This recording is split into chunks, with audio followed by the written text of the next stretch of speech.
ಪ್ರಣೀತಾಂ ಮಮ ಸದ್ಬುದ್ಧಿಂ ವೃಷ್ಣಿವಾಸಿಷ್ಠವಂಶಜೌ ಲಸತು ಶ್ರೀಮದಾನಂದತೀರ್ಥೇಂದುರ್ನೋ ಹೃದಂಬರೆ ಯದ್ವಚಶ್ಚಂದ್ರಿಕಾ ಸ್ವಾಂತಸಂತಾಪಂ ವಿನಿಕೃಂತತಿ ಭವತಿ ಯದನುಭಾವಾದೇಡಮೂಕೋऽಪಿ ವಾಗ್ಮಿ ಜಡಮತಿರಪಿ ಜಂತುರ್ಜಾಯತೆ ಪ್ರಾಜ್ಞಮೌಲಿಃ सकलवचनचेतो देवता भारती सा मम वचसि निधत्तां सन्निधिं मानसे च आपादमूलिपर्यन्तं गुरूणाम् आकृतिं स्मरेत् तेन विघ्नाः प्रणश्यन्ति सिद्ध्यन्ति च मनोरथाः गणेश ब्रह्मेश सुरेश शेषाः सुराश्च सर्वे मनवो मुनीन्द्राः सरस्वती श्रीगिरिजादिकाश्च यं नमन्ति देवं प्रणमामि तं विभुं नारायणं नमस्कृत्य नरं चैव नरोत्तमं देवीं सरस्वतीं व्यासं ततो जयमुदीरयेत् श्रीगुरुभ्यो नमः हरिः ओम् ಬ್ರಹ್ಮವೈವರ್ತ ಪುರಾಣ 7ನೇ ಪುರಾಣ ನಾವು ನೋಡ್ತಾ ಇದ್ದೀವಿ. ಲೀಲಾ ಪ್ರಕಾಶ್ ದಂಪತಿಗಳ ಸಕಲ ಪುರಾಣ ಪ್ರವಚನ ಅನ್ನುವ ಒಂದು ದೀರ್ಘಕಾಲಿಕ ಯೋಜನೆಯನ್ನು 9ನೇ ಪುರಾಣದ ಚಿಂತನೆಯನ್ನು ನಡೆಸ್ತಾ ಇದ್ದೇವೆ.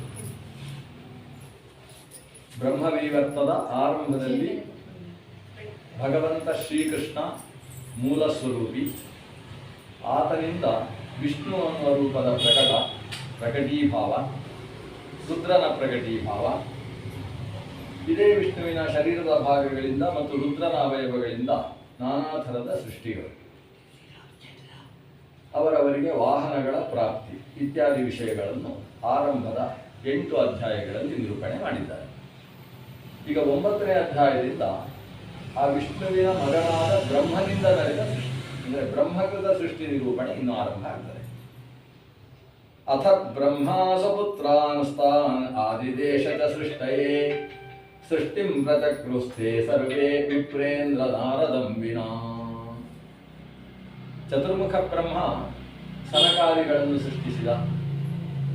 ಸನಕಾದಿಗಳ ಹತ್ರ ಸೃಷ್ಟಿ ಮಾಡುವುದಕ್ಕೆ ಹೇಳಿದ, ಅವರು ಸೃಷ್ಟಿ ಮಾಡುವುದಿಲ್ಲ ಅಂತ ಹೇಳಿದರು. ಅದಕ್ಕೋಸ್ಕರ ಚತುರ್ಮುಖ ಬ್ರಹ್ಮ ತಾನು ಸೃಷ್ಟಿ ಮಾಡುವವರು ಬೇಕು ಅಂತಲೇ ಆಲೋಚನೆ ಮಾಡಿದ. ಆತನ ಆಲೋಚನೆಯಿಂದ ಆಮೇಲೆ 10 ಜನ ಹುಟ್ಟಿದರು. ಅದು ಮರೀಚಿ, ಅತ್ರಿ, ಅಂಗಿರಸ ಇತ್ಯಾದಿಗಳೆಲ್ಲ ಆವಿರ್ಭವಿಸಿದರು. ಈ 10ರಲ್ಲಿ ಕೊನೆಯವ ನಾರದ ಮಹರ್ಷಿ. ಈ ನಾರದ ಒಬ್ಬನನ್ನು ಬಿಟ್ಟು ಉಳಿದವರೆಲ್ಲರೂ ಕೂಡ ಬ್ರಹ್ಮನ ಮಕ್ಕಳು, ಅವರು ಸೃಷ್ಟಿಯನ್ನು ಮುಂದುವರಿಸಿದರು ಅಂತ. ಹೀಗೆ ಬ್ರಹ್ಮನ ಮಕ್ಕಳಿಂದ ಆದ ಸೃಷ್ಟಿಯನ್ನು ಮೊದಲು ಮರೀಚಿ ಅಲ್ವಾ, ಮರೀಚೇರ್ ಮಾನಸೋ ಜಾತಃ ಕಶ್ಯಪಶ್ಚ ಪ್ರಜಾಪತಿ ಅತ್ರೇಃ ನೇತ್ರಮಲಾತ್ ಚಂದ್ರಃ ಕ್ಷೀರೋದೇ ಚ ಬಭೂವಃ. ಇದರಿಂದ ಮರೀಚಿಯಿಂದ ಸೂರ್ಯವಂಶ ಬೆಳೆಯಿತು. ಇತ್ತ ಅತ್ರಿ, ಮರೀಚಿಯ ತಮ್ಮ ಅತ್ರಿಯಿಂದ ಚಂದ್ರವಂಶ ಬೆಳೆಯಿತು ಅನ್ನುವುದರ ನಿರೂಪಣೆ ಸುರಿ ಮಾಡ್ತಾರೆ. ಅಲ್ಲಿ ಮರೀಚೇ ಮಾನಸೋ ಜಾತಃ ಕಶ್ಯಪ, ಮರೀಚಿಗೆ ಯಾರು ಪತ್ನಿ? ಮರೀಚಯೇ ಕಲಾಂ ಪ್ರಾದಾತದಿಂದ ನಮ್ಮ ಕರ್ದಮ ಪ್ರಜಾಪತಿ ಮತ್ತು ದೇವಹೂತಿಯರ ಮಗಳು, ಮೊದಲ ಮಗಳಿಗೆ ಕಲಾ ಅಂತ ಹೆಸರು. ಆ ಕಲೆಯನ್ನು ಮರೀಚಿ ಮಹರ್ಷಿಗೆ ಕೊಟ್ಟು ವಿವಾಹ ಮಾಡಿದ್ದಾರೆ. ಆ ಕಲಾ ಮರೀಚಿ ದಂಪತಿಗಳಲ್ಲಿ ಕಶ್ಯಪ ಹುಟ್ಟಿದ್ದಲ್ಲ. ಮತ್ತೆ ಕಶ್ಯಪನಿಗೆ ನನಗೊಬ್ಬ ಮಗ ಬೇಕು ಅಂತ ಅನಿಸಿದಂತೆ, ಮಗ ಬೇಕು ಅಂತ 2ನೇ ಸಾರಿ ಅನಿಸಿದಾಗ ಮಗ ಹುಟ್ಟಿದ. ಇದಕ್ಕೆ ಮಾನಸ ಸೃಷ್ಟಿ ಅಂತ ಹೆಸರು. ಅಂದ್ರೆ ಕಶ್ಯಪ ಮರೀಚೇ ಮಾನಸೋ ಜಾತಃ ಕಶ್ಯಪಶ್ಚ ಪ್ರಜಾಪತಿ. ಪ್ರಜಾಪತಿ ಕಶ್ಯಪ ಅಲ್ಲಿಂದ ಮರೀಚೇ ಮನಸೋ ಜಾತಃ. ಸರಿ, ಕಶ್ಯಪ ಪ್ರಜಾಪತಿ, ಆಮೇಲೆ ಕಶ್ಯಪ ಪ್ರಜಾಪತಿ ಅನೇಕ ವಿವಾಹಗಳನ್ನಾಗಿ ಅದರಲ್ಲಿ ಸುರಭಿ ಅನ್ನುವ ಪತ್ನಿಯಲ್ಲಿ ಮತ್ತೆ ಅನೇಕ ಹಸುಗಳ ಜಾತಿಗಳ ಸೃಷ್ಟಿ, ಇದು ಭಗವಂತನಿಂದ ಆದ ಸೃಷ್ಟಿ. ಈಗ ಚತುರ್ಮುಖ ಬ್ರಹ್ಮನ ಸಂತತಿಯಿಂದ ಆದಂತಹ ಸೃಷ್ಟಿ. ಆತನಿಗೆ ಕದ್ರು ಅನ್ನುವ ಪತ್ನಿಯಲ್ಲಿ ಅನೇಕ ಬಗೆಯ ನಾಗಗಳು, ವಿಷವುಳ್ಳ ನಾಗಗಳು, ವಿಷವಿಲ್ಲದ ನಾಗಗಳು, ಇವೆಲ್ಲವೂ ಕೂಡ ಸೃಷ್ಟಿಸಲ್ಪಟ್ಟವು. ಧನು ಅನ್ನುವ ಪತ್ನಿಯಲ್ಲಿ ದಾನವ ಅಂತ ಹೇಳುವ ಒಂದು ಜಾತಿ ಆವಿರ್ಭಾವಗೊಂಡಿತು. ಅದಿತಿ ಅನ್ನುವ ಪತ್ನಿಯಲ್ಲಿ 12 ಜನ ಮಕ್ಕಳಾಗ್ತಾರೆ. ಆ 12 ಜನರು ಅದಿತಿಯ ಮಕ್ಕಳಾದ್ದರಿಂದ ಅವರಿಗೆ ಆದಿತ್ಯರು ಅಂತ ಹೆಸರು. ಅದರಲ್ಲಿ ಮೊದಲ ಮಗ ವಿವಸ್ವಾನ್ ಸೂರ್ಯ, 2ನೇವ ಅರ್ಯಮ, 3ನೇವ ಪೂಷ, ಹೀಗೆ ಕೊನೆಯವ ಉಪೇಂದ್ರ ಅಂತ. ಹೀಗೆ ವರುಣ, ಇಂದ್ರ, ಉಪೇಂದ್ರ ಇವರೆಲ್ಲರೂ ಕೂಡ ಅದಿತಿಯ ಮಕ್ಕಳು. ಈ ಅದಿತಿಯ 12 ಜನ ಮಕ್ಕಳು 12 ತಿಂಗಳುಗಳಿಗೆ ನಿಯಾಮಕ. ಅದರಿಂದ ಏನು 12 ರಾಶಿ ಅಥವಾ 12 ಮಾಸ ಅಂತ ಹೇಳ್ತೇವೆ. ಆ ಮಾಸದಲ್ಲಿ 12 ರೀತಿಯಲ್ಲಿ ಸೂರ್ಯ ನಿಯಂತ್ರಣ ಮಾಡ್ತಾನೆ. ಆ ಸೂರ್ಯನಲ್ಲಿ ಇರತಕ್ಕಂತಹ ದೇವತೆಗಳು, ಆದ್ದರಿಂದ ಈ 12 ಹೆಸರು ಸೂರ್ಯನಿಗೂ ಇದೆ, ಈ 12 ಬೇರೆ ಬೇರೆ ವ್ಯಕ್ತಿಗಳು ಕೂಡ ಇದ್ದಾರೆ ಅನ್ನೋದು ಅದಿತಿ ಮತ್ತು ಕಶ್ಯಪರಿಂದ ಆದಂತಹ ವಿಶಿಷ್ಟವಾದ ಸೃಷ್ಟಿ. ಇನ್ನು ಅತ್ರಿಯಿಂದ ಚಂದ್ರ ಆವಿರ್ಭವಿಸಿದ ಅನ್ನೋ ಕಥೆ. ಅದು ಹೇಗೆ? ಅತ್ರೇಹೇ ನೇತ್ರಮಲಾದ ಚಂದ್ರ ಅಂತ. ಅತ್ರಿಯ ನೇತ್ರದ ಕೆಸರಿನಿಂದ ಚಂದ್ರ ಹುಟ್ಟಿದ ಅಂತ. ಈ ಮಲ ಅಂತ ಶಬ್ದ ಇದೆ, ನೇತ್ರ ಮಲ. ಅಂದರೆ ಮನುಷ್ಯನ ಶರೀರದಿಂದ ಅನೇಕ ರೀತಿಯ ಮಲಗಳು ವಿಸರ್ಜನೆಗೊಳ್ಳಲು ಪಡ್ತವೆ. ಆ ವಿಸರ್ಜಿತವಾಗುವ ಮಲಗಳು ಯಾವುದೆಲ್ಲ? ಅನೇಕ 12 ರೀತಿಯ ಮಲ ಹೇಳ್ತಾರೆ. ಅದರಲ್ಲಿ ಕಣ್ಣಿನಿಂದ ನೀರು ಬಂದರೆ ಅದೊಂದು ರೀತಿಯ ಮಲ, ಅಂದರೆ ಶರೀರದಿಂದ ಹೊರಬರುವ ಮಲ. ಅದರ ಮೂಗಿನಿಂದ ಏನಾದರೂ ಸುರಿದ್ರೆ ಅದೊಂದು ನಾಸಾಮಲ ಅಂತ. ಇದಕ್ಕೆ ನೇತ್ರಮಲ ಅಂತ ಹೆಸರು, ಇದಕ್ಕೆ ನಾಸಾಮಲ ಅಂತ ಹೆಸರು, ಇದಕ್ಕೆ ಕರ್ಣಮಲ ಅಂತ ಹೆಸರು. ಈ ಬೆವರಿಗೆ ರೋಮಮಲ ಅಂತ ಹೆಸರು. ಅದು ರೋಮಕೂಪದಿಂದ ಹೊರಗೆ ಬರತಕ್ಕಂತಹ ಮಲ. ಹೀಗೆ ಶರೀರ ನಾಲಿಗೆಯಿಂದ ಇವು ಉಸಿರಿದಂತಹ ಲಾಲಾರಸವೂ ಕೂಡ ಒಂದು ಮಲವೇ. ಉಗುರು ಕೂಡ ಒಂದು ಮಲ, ಕೇಶವೂ ಕೂಡ ಒಂದು ಮಲ. ಅದರಿಂದ ಅದನ್ನು ಆಗಾಗ ಕತ್ತರಿಸ್ತಾ ಇರಬೇಕಾದ್ರೆ ಅದು ಶರೀರದ ಮಲವನ್ನು ತೆಗೆಯುವಂತಹ ಪ್ರಕ್ರಿಯೆ ಅಂತ. ಈ ದೃಷ್ಟಿಯಿಂದ ಈ ಅತ್ರಿಯ ನೇತ್ರ ಮಲದಿಂದ ಆವಿರ್ಭವಿಸಿದವ ಚಂದ್ರ. ಇದು ಒಂದು ವಿಷಯ ಆಯಿತು. ಅದು ಹೇಗೆ ಆವಿರ್ಭವಿಸಿದ ಏನು ಕಥೆ ಅನ್ನೋದು ಹರಿವಂಶದಲ್ಲಿ ವಿಸ್ತಾರವಾಗಿದೆ. ಇನ್ನು ಅಂದರೆ ಕ್ರಮ ಹೇಗೆಂದರೆ, ಈ ಚಂದ್ರ ಅತ್ರಿಯಿಂದ ಹುಟ್ಟುವುದಕ್ಕಿಂತ ಮುಂಚೆಯೂ ಇದ್ದ. ಭಗವಂತನ ಮನಸ್ಸಿನಿಂದ ಚಂದ್ರ ಆವಿರ್ಭವಿಸ್ತಾನೆ ಅಂತ ಪುರುಷ ಸೂಕ್ತ ಹೇಳ್ತದೆ. ಚಂದ್ರಮ ಮನಸ್ಸು ಜಾತಃ. ಆ ಭಗವಂತನ ಮನಸ್ಸಿನಿಂದ ಆವಿರ್ಭವಿಸಿದ ಚಂದ್ರನನ್ನು ನೋಡಿದಂತಹ ಅತ್ರಿಗೆ ನನಗೆ ಚಂದ್ರನೇ ಮಗನಾಗಿ ಹುಟ್ಟಬೇಕು ಅಂತ ಒಂದು ಅಪೇಕ್ಷೆ ಇತ್ತು. ಹಾಗೆ ಚಂದ್ರನನ್ನೇ ಕುರಿತು ತಪಸ್ಸು ಮಾಡ್ತಾನೆ. ನೀನು ನನ್ನ ಮಗ ಆಗಬೇಕು ಅಂತ ಅವನ ಹತ್ರ ಕೇಳುವ ಅಂತ. ಸೋಮನನ್ನು ಕುರಿತು ಆತ ತಪಸ್ಸು ಮಾಡ್ತಾ ಇದ್ರೆ ಅತ್ರಿಯ ಶರೀರವೂ ಕೂಡ ಸೋಮನ ಸ್ವರೂಪವನ್ನು ಪಡಿತದೆ. ಅದನ್ನು ನಿರಂತರ ಆಲೋಚನೆ ಮಾಡಿದ್ರಿಂದ ಈ ಶರೀರದಲ್ಲಿ ಒಂದು ವ್ಯತ್ಯಾಸ ಆಯಿತು. ಸೋಮಸ್ವರೂಪದ ಅತ್ರಿ ತಪಸ್ಸು ಮಾಡ್ತಾ ಇದ್ದ ಹಾಗೆ ಆತನ ಕಣ್ಣಿನಿಂದ ಒಂದು ರಸ ಸುರಿಯುವುದಕ್ಕೆ ಪ್ರಾರಂಭ ಆಗ್ತದೆ. ಅದನ್ನೇ ನೇತ್ರಮಲ ಅಂತ ಕರೆದರು. ಆ ಕಣ್ಣಿನಿಂದ ಸುರಿದ ರಸ ಹಾಗೆ ಇಳಿದು ಕೆನ್ನೆಯಿಂದ ಜಾರಿ ಆತನ ಹೊಟ್ಟೆಯ ಮೇಲೆ ಬಿತ್ತು. ಬಿದ್ದ ರಸ ಹಾಗೆ ಇಳಿದು ಇನ್ನಷ್ಟು ನೆಲದಲ್ಲಿ ಹೋಗಿ ಹಾಳಾಗುವ ಸ್ಥಿತಿ ಬಂದಾಗ ಚತುರ್ಮುಖ ಬ್ರಹ್ಮ ಅದನ್ನು ಕೈಯಲ್ಲಿ ಹಿಡಿದುಕೊಳ್ತಾನೆ. ಹಿಡ್ಕೊಂಡಾಗ ಅದು ಚಂದ್ರ ಆದ ಅಂತ. ಅವನ ಕಣ್ಣಿನಿಂದ ಹುಟ್ಟಿದವ ಚಂದ್ರ. ಹೀಗೆ ಅದನ್ನು ಅಂದರೆ ಕಣ್ಣಿನಿಂದ ಬಂದ ರಸ ಸೋಮರಸ ಅಂತೆ.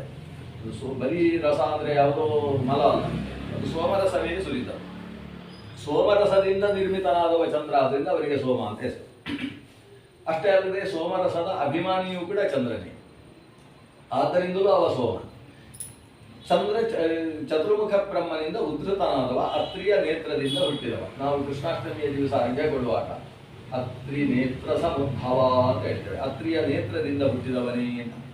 ಇನ್ನೊಂದು ಬಾರಿ ಅತ್ರಿ ಗೋತ್ರ ಸಮುದ್ಭವ ಅಂತ ಹೇಳುವ ಕ್ರಮವೂ ಇದೆ. ಅಂದರೆ ಅತ್ರಿಯ ಪತ್ನಿಯಾದ ಅನಸೂಯೆಯ ಹೊಟ್ಟೆಯಲ್ಲಿ ಹುಟ್ಟಿದವನು ಹೌದು ಚಂದ್ರನಿಗೆ ಮತ್ತೊಂದು ಜನ್ಮ.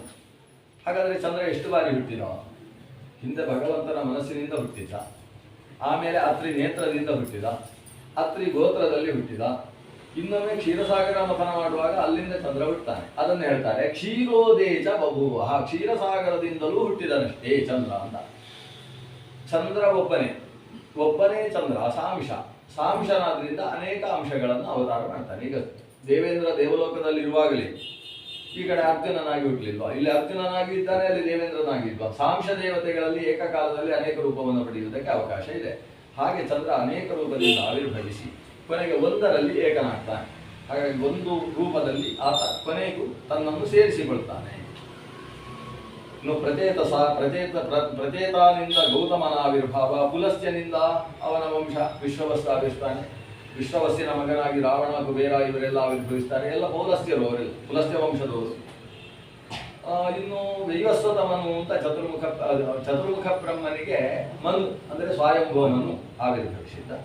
ಮನೋಶ್ಚ ಶತರೂಪಾಯಾಂ ತಿಸ್ರಕನ್ಯಾ ಪ್ರಜಜ್ಯತೆ ಆಕೂತಿರ್ದೇವಹೂತಿಶ್ಚ ಪ್ರಸೂತಿಸ್ತಾಪತಿ ಗುರದಾಹ ಅಂತ 3 ಜನ ಹೆಣ್ಣು ಮಕ್ಕಳು. ಪ್ರಿಯವ್ರತೋತ್ಥಾನ ಪಾದೂತೌ ಚ ಪುತ್ರೌ ಮನೋಹರೌ ಅಂತ 2 ಗಂಡು ಮಕ್ಕಳು.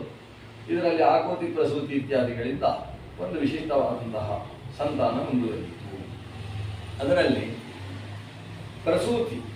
ಪ್ರಸೂತಿಯನ್ನು ದಕ್ಷನಿಗೆ ಕೊಟ್ಟು ಮದುವೆ ಮಾಡಿದರು. ದಕ್ಷನಿಗೆ ಪ್ರಸೂತಿಯಲ್ಲಿ 60 ಜನ ಮಕ್ಕಳು ಅಂತ ಇಲ್ಲಿ ಉಂಟು. 16 ಜನ ಅಂತ ಭಾಗವತದಲ್ಲಿದೆ.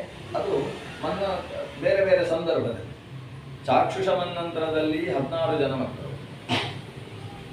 ಆಮೇಲೆ ವಿವಸ್ವತ ಮನ್ವಂತರದಲ್ಲಿ 60 ಜನ ಹೆಣ್ಣು ಮಕ್ಕಳು. ಇಲ್ಲಿ 60ರದ್ದನ್ನು ಮಾತ್ರ ಹೇಳಿದ್ದಾರೆ. ಪ್ರಸೂತ್ಯಾಂ ದಕ್ಷ ಬೀಜೇನ ಷಷ್ಠಿ ಕನ್ಯಾ ಪ್ರಜಜ್ಞಿರೇ. ಈ 60 ಜನ ಮಕ್ಕಳಲ್ಲಿ 8 ಜನ ಮಕ್ಕಳನ್ನು ಧರ್ಮ ಪ್ರಜಾಪತಿಗೆ ಕೊಟ್ಟ ಅಂತ ಇಲ್ಲಿ ಉಂಟು, 10 ಜನ ಅಂತ ಅಲ್ಲಿ ಉಂಟು. ಅಷ್ಟೌ ಧರ್ಮಾಯ ಪ್ರದತೌ ರುದ್ರಾಯೈಕಾದಶ ಸ್ಮೃತಾ ಅಂತ ಧರ್ಮ ಪ್ರಜಾಪತಿಗೆ 8 ಅಂತ. 8 ಅಂದರೆ 8 ಕೊಟ್ಟಿದ್ದಾರೆ ಅಂತ ಅರ್ಥವಿರುತ್ತೆ, 8 ಕೊಟ್ಟಿದ್ದಾರೆ ಅಂತ ಅರ್ಥ. ಇನ್ನೆರಡು ಸೇರಿಸಬೇಕು, ಯಾಕಂದರೆ ಮಹಾಭಾಗವತವನ್ನು ತೀರ್ಮಾನಿಸಿ ಹೇಳಬೇಕು. ಅದನ್ನು ನಾವು ಸರಿ ಗಮನಿಸಿದರೆ ಇಲ್ಲಿ ಉತ್ತರ ಉಂಟು. ಯಾಕಂದರೆ 8 ಜನ ಮಕ್ಕಳ ಸಂತತಿಯನ್ನು ಹೇಳ್ತಾರೆ ಇಲ್ಲಿ ಧರ್ಮ ಪ್ರಜಾಪತಿ. ಅದನ್ನು ಈಗ ಕೇಳಲೇಬೇಕು. ನಾವು ಕೇಳದೆ ಹೋದರೆ ಬ್ರಹ್ಮವಿವರ್ತ ಓದಲೇ ಇಲ್ಲ ಅಂತ ಅರ್ಥ ಅಂತೆ. ಅದಕ್ಕೋಸ್ಕರ ಅವನ 8 ಸಂತತಿಯನ್ನು ಕೇಳಬೇಕು. 8 ಸಂತತಿ ಆದ ಮೇಲೆ ಇನ್ನು ಹಿಂದೆಯೇ ಮದುವೆಯಾಗಿದ್ದ ಇಬ್ಬರಲ್ಲಿ ಅಂತ ಹೇಳ್ತಾರೆ ಇವರು ಮಕ್ಕಳು. ಹಾಗೆ ಹಿಂದೆಯೇ ಮದುವೆಯಾಗಿದ್ದ ಇಬ್ಬರು ಇನ್ಯಾರೋ ಮಕ್ಕಳಲ್ಲ, ಇವರದೇ ಮಕ್ಕಳು ಅಂತ ತೀರ್ಮಾನಿಸಿದ್ರೆ ಆಗ ಮಹಾಭಾಗವತ ಮತ್ತು ಇದು ಸರಿಯಾಗಿದೆ. ಇದರಲ್ಲಿ 8 ಜನರಲ್ಲಿ ಹೇಗೆ ಸಂತಾನ ಆಯಿತು? ನಾಮಾನಿ ಧರ್ಮ ಪತ್ನೀನಾಂ ಮತ್ತೋ ವಿಪ್ರ ನಿಶಾಮಯ ಶಾಂತಿ. ನೋಡಿ 8 ಜನ ಯಾರು? ಶಾಂತಿ, ಪುಷ್ಟಿ, ಧೃತಿ, ತುಷ್ಟಿ, ಕ್ಷಮ, ಶ್ರದ್ಧಾ, ಅಥವಾ ಕ್ಷಮ ಅನ್ನೋದನ್ನು ಕ್ಷಮ ಅಂತ ಇಟ್ಟುಕೊಳ್ಬೋದು. ಕ್ಷಮ, ಶ್ರದ್ಧಾ, ಮತಿ, ಸ್ಮೃತಿ ಅಂತ 8 ಜನ. ಎಲ್ಲ ಮನುಷ್ಯನಿಗೆ ಬೇಕಾದ ಗುಣಗಳು. ಅದರಿಂದ ಇದು ಕೇವಲ ದಕ್ಷ ಮಾತ್ರ 8 ಜನರದ್ದು ಧರ್ಮ ಮಾತ್ರ ಮದುವೆ ಆಗೋದಲ್ಲ, ಪ್ರತಿಯೊಬ್ಬರೂ 8 ಜನರದ್ದು ಮದುವೆ ಆಗಬೇಕು. ಅಷ್ಟಮಹಿಷಿಯರು ಎಲ್ಲರ ಮನೆಯಲ್ಲೂ ಇರಬೇಕು. ಆ ಅಷ್ಟಮಹಿಷಿಯರು ಯಾರಂದರೆ ಒಂದು ಶಾಂತಿ, ಮೊದಲನೆಯ ಮಹಿಷಿ ಶಾಂತಿ. ಆ ಶಾಂತಿ ಎಂಬ ಹೆಂಡತಿ ಇಲ್ಲದೆ ಹೋದರೆ, ಅಶಾಂತಿ ಇದ್ದರೆ ಅದು ಮನೆ ಇದ್ದೇ ಇರಬೇಕು. ಶಾಂತಿ ಬೇಕು. ಈಗ ಧರ್ಮ ಬೇಕು, ಗಂಡು ಧರ್ಮ, ಧರ್ಮನಿಗೆ ಶಾಂತಿ ಅಂತ ಹೆಂಡತಿ. ಈಗ ಇದೊಂದು ರೀತಿಯ ರೂಪಕಾಲಂಕಾರ ಇದ್ದ ಹಾಗಿದೆ. ಧರ್ಮ ಪ್ರಜಾಪತಿ, ಅವನಿಗೆ ಶಾಂತಿ ಎಂಬ ಹೆಂಡತಿ. ಇವರಲ್ಲಿ ಹುಟ್ಟಿದ ಮಗ ಯಾರು ಗೊತ್ತೋ? ಶಾಂತೆ ಪುತ್ರಶ್ಚ ಸಂತೋಷ. ಇವರಿಗೆ ಹುಟ್ಟಿದ ಸಂತೋಷ್ ಕುಮಾರ್ ಮಗ. ಅದು ಶಾಂತಿ ಮತ್ತು ಧರ್ಮ, ಇವರಿಬ್ಬರ ಮಗ ಸಂತೋಷ. ಅಂದರೆ ನಾವು ಧರ್ಮಾಚರಣೆ ಮಾಡ್ತೀವಿ. ಕೆಲವರಿಗೆ ಧರ್ಮಾಚರಣೆ ಮಾಡ್ತಾ ಮಾಡ್ತಾ ಮಡಿ ಗಿಡಿ ಅಂತ ಹೌಹಾರಿ ಮನೆಯಲ್ಲೆಲ್ಲ ಅಶಾಂತಿ. ಇವರು ಸ್ನಾನ ಮಾಡಿ ಬಂದರೆ ಸಾಕು, ಎಲ್ಲರೂ ಕೂಡ ಅಡಿಗೆ ಮನೆಯಲ್ಲಿ ಬೀಗ ಹಾಕೊಂಡಿರ್ತಾರೆ. ಒಂದು ಸಲ ಇವರು ಪೂಜೆ ಬಿಟ್ಟರೆ ಸಾಕು ಅಂತ. ಈ ರೀತಿ ಧರ್ಮಾಚರಣೆ ಇದ್ರೆ ಏನಾಗ್ತದೆ? ಮನೆಯಲ್ಲಿ ಸಂತೋಷ ಇಲ್ಲ. ಹಾಗಾದರೆ ಧರ್ಮಾಚರಣೆಯ ಜೊತೆಗೆ ಶಾಂತಿ ಇದ್ದರೆ ಆವಾಗ ಸಂತೋಷ ಇರ್ತದೆ. ಸಂತೋಷ ಅನ್ನುವ ಶಬ್ದಕ್ಕೆ ಕನ್ನಡದ ಆನಂದ ಎಂಬ ಅರ್ಥ ಅಲ್ಲ. ಸಂಸ್ಕೃತದಲ್ಲಿ ಸಂತೋಷ ಅಂದರೆ ಅಲಂಬುದ್ಧಿ, ಇದ್ದದ್ದರಲ್ಲಿ ತೃಪ್ತಿಗೆ ಸಂತೋಷ ಅಂತ ಇದೆ. ಅವರಿಗೆ ಎಷ್ಟು ಕೊಟ್ಟರು ಸಂತೋಷ ಇಲ್ಲ ಅಂದರೆ ಸಾಕು ಅನಿಸೋದಿಲ್ಲ ಅಂತ ಅರ್ಥ. ಸಂತುಷ್ಟಿ, ತುಷ್ಟಿ ಅಂದರೆ ಅಲಂಬುದ್ಧಿ, ಸಾಕಪ್ಪ ದೇವರು ಕೊಟ್ಟದ್ದು, ಪಾಲಿಗೆ ಬಂದದ್ದು ಪಂಚಾಮೃತ ಅನ್ನೋ ಮನೋಭಾವ ಉಂಟಲ್ಲ, ಅದನ್ನು ಸಂಸ್ಕೃತದಲ್ಲಿ ಸಂತೋಷ ಅಂತ ಕರೆಯುವುದು. ಇದು ಶಾಂತಿಯಿಂದ ಲಭ್ಯವಾಗುವಂಥದ್ದು. ಶಾಂತಿ ಅಂತ ಹೇಳಿದರೆ ಒಂದು ಸ್ಥಿತಿಯಲ್ಲಿ ಟೆನ್ಷನ್ಲೆಸ್ನೆಸ್ ಅಂತೀವಲ್ಲ, ಅದು ಮಾನಸಿಕ ತುಮುಲತೆಗೆ ಅಥವಾ ಒಂದು ರೀತಿಯ ಒತ್ತಡಕ್ಕೆ, ಮಾನಸಿಕ ಒತ್ತಡಕ್ಕೆ ಒಳಗಾಗದೆ ಇರುವಿಕೆ, ಅದನ್ನು ಶಾಂತಿ ಅಂತ ಕರೀತಾರೆ. ಹೀಗೆ ಧರ್ಮನ ಜೊತೆಗೆ ಶಾಂತಿ ಇರಬೇಕು. ಎರಡನೆಯವಳು ಯಾರು? ಪುಷ್ಟಿ. ಪುಷ್ಟೇ ಪುತ್ರೋ ಮಹಾನಭೂತ ಅಂತ. ಧರ್ಮನ ಜೊತೆಗೆ ಒಂದು ಪುಷ್ಟಿಯೂ ಬೇಕು. ಪುಷ್ಟಿ ಅಂದರೆ ಧರ್ಮಾನುಷ್ಠಾನ ಮಾಡಿದ ಮೇಲೆ ಸಿಕ್ಕಾಪಟ್ಟೆ ಉಪವಾಸ ಮಾಡ್ತಾರೆ, ಆಗಾಗ ತಿಂತಾರೆ. ಧರ್ಮಾನುಷ್ಠಾನ ಮಾಡಿ ದೇವರ ಪೂಜೆ ಎಲ್ಲ ಆದಮೇಲೆ ದೇವರ ಪೂಜೆಗೆ ಒಬ್ಬಟ್ಟು ಎಲ್ಲ ಮಾಡಬೇಕು. ಅಲ್ಲ ಇವರಿಗೆ ಅಂತ ನಾಲಿಗೆ ಚಪಲ ಅಂತ ಎಲ್ಲ ಹಾಗೆಲ್ಲ ಬಿಡುವ, ದೇವರ ಪೂಜೆಗೆ ಬೇಕಾದನ್ನೆಲ್ಲ ಮಾಡಿ ಆಮೇಲೆ ಚೆನ್ನಾಗಿ ಬಿಡವು ಮಾಡಬೇಕು. ಇದರಿಂದ ಏನು ಪ್ರಯೋಜನ ಅಂದರೆ ಮಹಾನ್ ಅನ್ನುವ ಮಗ ಹುಡ್ತಾನಂತೆ. ಈ ಧರ್ಮದ ಜೊತೆಗೆ ಪುಷ್ಟಿ, ಶರೀರ ಪುಷ್ಟಿ ಅಂತ ಅರ್ಥ. ಆ ಪುಷ್ಟಿ ಜೊತೆಗೆ ಸೇರಿದರೆ ಪುಷ್ಟಿ ಎಂಬ ಪತ್ನಿಯಲ್ಲಿ ಮಹಾನ್ ಎಂಬ ಪುತ್ರ ಹುಡ್ತಾನೆ. ಮಹಾನ್ ಅಂದರೆ ಶ್ರೇಯಸ್ಸು, ಕೀರ್ತಿ ಹುಟ್ಟುತ್ತೆ. ಅಂದರೆ ಸರಿಯಾಗಿ ಆತ ಆಹಾರ ತಗೊಳ್ತಾ ಇದ್ದರೆ, ಧರ್ಮಾನುಷ್ಠಾನ ಸರಿ ಮಾಡಿದರೆ ಒಂದು ಲೋಕಕ್ಕೆ ಉಪಕಾರಕವಾದ ಕೆಲಸ ಮಾಡ್ತಕ್ಕಂಥ ಸ್ಫೂರ್ತಿ ಇರ್ತದೆ. ಇಲ್ಲಿ ಹೋದರೆ ಏನಾಗ್ತದೆ? ದೇವರ ಕೊನೆಯಲ್ಲೇ ಇರುವುದು, ಹೊರಗೆ ಯಾವುದು ಬೇಡ ಅಂತ ಅನಿಸುತ್ತೆ. ಆ ಶರೀರ ತೆಳ್ಳಗಾಗ್ತಾ ಹೋದ ಹಾಗೆ ಅವ ಪ್ರಾಪಂಚಿಕವಾಗಿ ಇನ್ನೊಬ್ಬರನ್ನು ಉದ್ಧರಿಸುವುದಕ್ಕೆ ಪ್ರಯತ್ನಿಸುವುದಿಲ್ಲ. ಇವನಲ್ಲಿ ಧರ್ಮಾಚರಣೆಯೂ ಉಂಟು, ಶರೀರ ಪುಷ್ಟಿಯೂ ಉಂಟು ಅಂತಾದರೆ ಏನಾಗ್ತದೆ? 4 ಜನಕ್ಕೆ ಉಪಕಾರ ಮಾಡ್ತಾನೆ. ಶತ್ರುಗಳು ದಾಳಿ ಇಟ್ಟಾಗ ಅವರ ರಕ್ಷಣೆಗೋಸ್ಕರ ತಾನು ಸೇನೆಯಲ್ಲಿ ಸೇರ್ತಾನೆ. ಈ ಕೆಲಸ ಎಲ್ಲ ಮಾಡ್ತಾನೆ. ಆದ್ದರಿಂದ ಮಹಾನ್ ಅನ್ನುವ ಪುತ್ರ ಹುಟ್ಟುವುದು ಪುಷ್ಟಿ. ಮೂರನೆಯವಳು ಧರ್ಮನ ಹೆಂಡತಿ ಧೃತಿ. ಧೃತೇ ಧೈರ್ಯಂಚ ತುಷ್ಟೇಶ್ಚ ಹರ್ಷದರ್ಪೌ ಸುತೌ ಸ್ಮೃತೌ. ಧರ್ಮ ಮತ್ತು ಧೃತಿ. ಧೃತಿ ಅಂದರೆ ಏನು? ಧೃತಿ ಅಂದರೆ ತತ್ವಾದ್ ಅವಿಚಲನಂ ಧೃತಿ. ರಾಯರು ಗೀತೆಗೆ ವಿವೃತಿ ಬರಿಬೇಕಾದ್ರೆ ಹೇಳಿದ ಅರ್ಥ. ಧೃತಿ ಅಂದರೆ ತಾನು ನಿಶ್ಚಯಿಸಿ ತತ್ವ ಅಂತ ನಿರ್ಣಯ ಮಾಡಿಕೊಂಡ ವಿಷಯದಿಂದ ಯಾವತ್ತೂ ಅತ್ಯಂತ ಜಾರದೇ ಇರುವುದಕ್ಕೆ ಧೃತಿ ಇದೆ. ಅಂದರೆ ಹರಿ ಸರ್ವೋತ್ತಮ ಅಂತ ತಿಳ್ಕೊಂಡಿದ್ದೇವೆ. ಆಮೇಲೆ ಎಲ್ಲೋ ಒಂದು ಆಶ್ರಮದಲ್ಲಿ, ಯಾವುದು ರಾಮಕೃಷ್ಣ ಆಶ್ರಮ, ಅಲ್ಲಿ ಒಂದು ಉಪನ್ಯಾಸಕ್ಕೆ ಭಾಗವಹಿಸಿದ್ದೇವೆ. ಅಲ್ಲಿ ಉಪನ್ಯಾಸಕರು ಹೇಳಿದ್ರು, ದೇವರು ನಿರ್ಗುಣ ಅಂತ ಶಾಸ್ತ್ರ ಹೇಳಿದೆ, ದೇವರಲ್ಲಿ ಗುಣಚಿಂತನೆ ಮಾಡಬಾರ್ದು ಅಂತ ಎಲ್ಲ ಹೇಳಿದ್ರು. ಹಾಗಾದರೆ ಮಧ್ವಾಚಾರ್ಯ ಸ್ವಲ್ಪ ಮಿಸ್ಟೇಕ್ ಮಾಡಿದ್ದಾರಲ್ವ ಅಂತ ಈಗ ಅಂದ್ಕೊಂಡ್ರೆ ಆಗ ಧೃತಿ ಇಲ್ಲ ಅಂತ ಅರ್ಥ. ಅದಕ್ಕೆ ಅಧೃತಿ ಅಂತ ಹೆಸರು. ತಾನು ಏನು ತಿಳ್ಕೊಂಡಿದ್ದಾನೆ ಅದನ್ನು ಆಳವಾಗಿ ತಿಳಿದು ಅದರಲ್ಲಿ ತತ್ವದಲ್ಲಿ ಯಾವತ್ತೂ ವಿಚಾರಣೆ ಇಲ್ಲ, ತತ್ವ ದಾರ್ಢ್ಯ ಉಂಟಲ್ಲ, ನಿಶ್ಚಿತ ತತ್ವ ಅನ್ನುವುದಕ್ಕೆ ಧೃತಿ ಅಂತ ಹೆಸರು. ಈ ರೀತಿ ಅದು ಕೇವಲ ಶಾಸ್ತ್ರದಲ್ಲಿ ಮಾತ್ರ ಅಲ್ಲ, ತಮ್ಮ ಬಗ್ಗೆಯೂ ಬಿಡು. ತನ್ನ ತಮ್ಮ ಅವನು ಹೇಗಿದ್ದಾನೆ ನಮ್ಗೆ ಗೊತ್ತಿದೆ, ಅವನ ಬಗ್ಗೆ 4 ಜನ ಏನು ಆಡಿದ್ರು ಅಂತ ಅನ್ಕೊಳ್ಳಿ. ನಾವು ಹಾಗೆ ಅಂದ್ಕೊಂಡು ಅವನ ಹತ್ರ ಹೇಳದೆ ಅವನನ್ನು ಕೆಟ್ಟದಾಗಿ ಬಿಂಬಿಸಿಕೊಂಡು ನಾವು ಬದುಕಿದ್ರೆ ನಮಗೂ ಅಶಾಂತಿ, ಅವನಿಗೂ ಅಶಾಂತಿ. ನಮಗೆ ಇವನು ಇಂಥದ್ದು ಮಾಡಲಿಕ್ಕೆ ಸಾಧ್ಯವೇ ಇಲ್ಲ ಅನ್ನೋ ಧೃತಿ ಬೇಕಾಗ್ತದೆ. ಕೆಲವು ವಿಷಯ ಈ ಧೃತಿ ಇಲ್ಲ ಅಂತ ಹೇಳಿದರೆ ಎಲ್ಲ ಜೀವನ ಒಂದು ರೀತಿಯಲ್ಲಿ ಅವ್ಯವಸ್ಥಾಮಯವಾಗಿ ಹೋಗ್ತದೆ. ಆದ್ದರಿಂದ ಧೃತಿಯಿಂದ ಏನು ಸಿದ್ಧಿಸ್ತದೆ? ಧೈರ್ಯ ಸಿದ್ಧಿಸ್ತದೆ. ಅದರಿಂದ ಧರ್ಮ ಮತ್ತು ಧೃತಿ ಜೊತೆ ಸೇರಿದರೆ ಇದು ಧೈರ್ಯ. ಧೃತಿ ಇಲ್ಲ ಅಂತ ಹೇಳಿದರೆ ಯಾವತ್ತೂ ಕೂಡ ಒಂದು ರೀತಿ ಅಧೈರ್ಯದ ಸ್ಥಿತಿಯಲ್ಲಿ ಇರ್ತಾನೆ. ತುಷ್ಟೇಶ್ಚ, ತುಷ್ಟಿ ಅಂತ ಮತ್ತೊಬ್ಬಳು. ಆಕೆಯ ತುಷ್ಟಿ ಅಂದರೆ ಏನು? ಸಂತುಷ್ಟಿ. ಹಿಂದೆ ಸಂತುಷ್ಟಿ ಮಗ ಆದದ್ದು, ಈಗ ಸಂತುಷ್ಟಿ ಪತ್ನಿ. ಈಗ ಈ ಧರ್ಮದ ಜೊತೆಗೆ ಅವನಲ್ಲಿ ಸಂತುಷ್ಟಿ ಇದೆ ಅಂತಾದರೆ ಅವನಿಗೆ ಹರ್ಷ ಮತ್ತು ದರ್ಪ ಎರಡು ಉಂಟಾಗ್ತದೆ. ಒಂದು, ಅವನ ಧರ್ಮಾಚರಣೆ ಚೆನ್ನಾಗಿ ಮಾಡ್ತಾ ಇದ್ದಾನೆ, ಬೇಕಾದ್ದೆಲ್ಲ ಸಿಗ್ತಾ ಇದೆ ಅಂತ ಅಂದ್ಕೊಂಡ, ಅದರಿಂದ ಖುಷಿಯಾಗಿರ್ತಾನೆ. ಓ ದೇವರು ನಾನು ಇಷ್ಟು ಅನುಷ್ಠಾನ ಮಾಡಿದ್ದಕ್ಕೆ ಇಷ್ಟು ಕೊಟ್ಟ ಅಲ್ವಾ ಅಂತ. ಖುಷಿ ಎಲ್ಲ ಹೇಗೆ ಪ್ರಾಪ್ತವಾದದ್ದಕ್ಕೆ ಆನಂದ ಪಟ್ಟ ಹಾಗೆ ಹರ್ಷ. ಇನ್ನು ಕೆಲವರಿಗೆ ಏನಾಗ್ತದೆ? ದರ್ಪ. ನಾನು ಇಷ್ಟು ಅನುಷ್ಠಾನ ಮಾಡಿ ಇಷ್ಟೆಲ್ಲ ಪಡೆದಿದ್ದಾನೆ, ಅವನು ನೋಡಿ ಏನಿಲ್ಲ, ಅನುಷ್ಠಾನ ಮಾಡ್ತಾ ಇದ್ದಾನೆ, ಏನೂ ಸಿಗ್ತಾ ಇಲ್ಲ, ನನ್ನ ಹಾಗೆ ಅನುಷ್ಠಾನ ಮಾಡ್ತಾ ಇಲ್ಲವ ಅಂತ ಇವನು ದರ್ಪ ಇರ್ತದೆ. ನಾನಿಷ್ಟು. ಇದು ಎರಡು, ಒಂದು ಸಾತ್ವಿಕತೆಯಿಂದ ಲಭ್ಯವಾಗತಕ್ಕಂಥದ್ದು, ಒಂದು ತಾಮಸತೆಯಿಂದ ಲಭ್ಯವಾಗತಕ್ಕಂಥದ್ದು. ಹರ್ಷ ದರ್ಪವು ಸುತವು ಸ್ಮೃತವು. ಇನ್ನೊಬ್ಬಳು ಕ್ಷಮ ಅಂತ ಅವಳ ಹೆಸರು, ಕ್ಷಮಾದೇವಿ. ಕ್ಷಮಾ ಪುತ್ರ ಸಹಿಷ್ಣುಶ್ಚ, ಇದರಿಂದ ಹುಟ್ಟುವವ. ಧರ್ಮಾಚರಣೆ ಜೊತೆಗೆ ಕ್ಷಮೆ ಎರಡು ಇತ್ತು ಅಂತಾದರೆ, ಅಂದರೆ ಮತ್ತೊಬ್ಬರು ಏನಾದರೂ ತೊಂದರೆ ಮಾಡಿದರೆ ಅದನ್ನು ನಾವೇನು ಮಾಡೋದು? ದೇವರು ಒಳ್ಳೆ ಬುದ್ಧಿ ಕೊಡಬೇಕಪ್ಪ ಅವನಿಗೆ ಅಂತ ಕ್ಷಮಿಸುವಂತಹ ಮನಸ್ಥಿತಿ ಇತ್ತು ಅಂತಾದರೆ ಆವಾಗ ಸಹಿಷ್ಣು ಅನ್ನೋ ಮಗ ಹುಡ್ತಾನೆ. ಸಹಿಷ್ಣು ಅಂದರೆ ತಾಳುವಿಕೆಗಿಂತ ಅಧಿಕ ತಪವು ಇಲ್ಲ, ಆ ಸಹಿಷ್ಣು ಹುಡ್ತಾನೆ. ಶ್ರದ್ಧಾ ಪುತ್ರಶ್ಚ ಧಾರ್ಮಿಕ, ಇನ್ನೊಂದು ಧರ್ಮದ ಜೊತೆಗೆ ಶ್ರದ್ಧೆ ಸೇರಿದರೆ ಧಾರ್ಮಿಕ ಅನ್ನೋ ಮಗ ಹುಡ್ತಾನೆ. ಒಟ್ಟಂದದಲ್ಲಿ ಇನ್ನು ಕೊನೆಯವಳು ಮತೇ ಜ್ಞಾನ ವಿಧ ಪುತ್ರ ಸ್ಮೃತಿ ಜ್ಞಾತಿ ಸ್ಮರೋ ಮಹಾನ್. ಮತಿಯಿಂದ ಜ್ಞಾನ, ಮತಿ ಅಂತ ಹೇಳಿದ್ರೆ ವಿವೇಕ ಅಂತ ಅರ್ಥ. ಅವನಿಗೆ ಧರ್ಮದ ಜೊತೆಗೆ ವಿವೇಕ ಇದ್ರೆ ಜ್ಞಾನ ಬರ್ತದೆ. ವಿವೇಕ ಇಲ್ಲದೆ ಇದ್ದವನಿಗೆ ಎಷ್ಟು ಶಾಸ್ತ್ರ ಓದಿ ಏನು ಪ್ರಯೋಜನ? ಸ್ಮೃತಿ ಅಂತ ಹೇಳಿ 8ನೇ ಹೆಂಡತಿ, ಅವಳಿಂದ ಜಾತಿಸ್ಮರ ಅಂತಕ್ಕಂತಹ ಮಗ ಹುಡ್ತಾನೆ. ಇನ್ನು ಪೂರ್ವ ಪತ್ನ್ಯಾಂಚ ಮೂರ್ತ್ಯಾಂಚ ನರ ನಾರಾಯಣ ಋಷಿ. ಪೂರ್ವ ಹಿಂದೆ ಮದುವೆ ಆಗಿದ್ದಾನೆ ಮೂರ್ತಿ ಅಂತೇಳಿ, ಹಾಗಾದ್ರೆ 9ನೇಳು. ಅವಳಲ್ಲಿ ನರನಾರಾಯಣರೆಂಬಂತಹ ಋಷಿಗಳ ಆವಿರ್ಭಾವ ಆಗ್ತದೆ ಅಂತ ಹೀಗೊಂದು ಧರ್ಮ ಪ್ರಜಾಪತಿಯ ಸಂತಾನ. ಆಮೇಲೆ ಈತನಿಗೆ 60 ಜನ ಹೆಣ್ಣು ಮಕ್ಕಳಲ್ಲಿ 8 ಮತ್ತು 2 10 ಜನರ ಕಥೆ ಆಯಿತು. 11 ಜನರನ್ನು ರುದ್ರನಿಗೆ ಕೊಟ್ಟಿದ್ದಾನೆ, ಅದು ಏಕಾದಶ ರುದ್ರ ಪತ್ನಿಯರು. ಅದರಲ್ಲಿ ಸತಿಯಲ್ಲಿ ಸಂತಾನ ಆಗಲಿಲ್ಲ ಅಂತ ಒಂದು ಕಥೆ, ಅಲ್ಲಿ ದಕ್ಷನ ಕಥೆ ಎಲ್ಲ ಅಲ್ಲಿ ಬರ್ತದೆ, ದಕ್ಷಾಧ್ವರ ಪ್ರಸಂಗ. ಇದೆಲ್ಲ ಕೇಳಿರ್ತೀನಿ ಅಂತ ನಾನು ಹಾರಿಸ್ತೇನೆ ಅದನ್ನೆಲ್ಲ. ಅದರ ಮುಂದೆ ಒಂದು 27 ನಕ್ಷತ್ರಗಳಿಗೆ ಮದುವೆ ಆಗ್ತದೆ, ಅಶ್ವಿನಿ ಭರಣಿ ಪ್ರಭೃತಿಗಳು.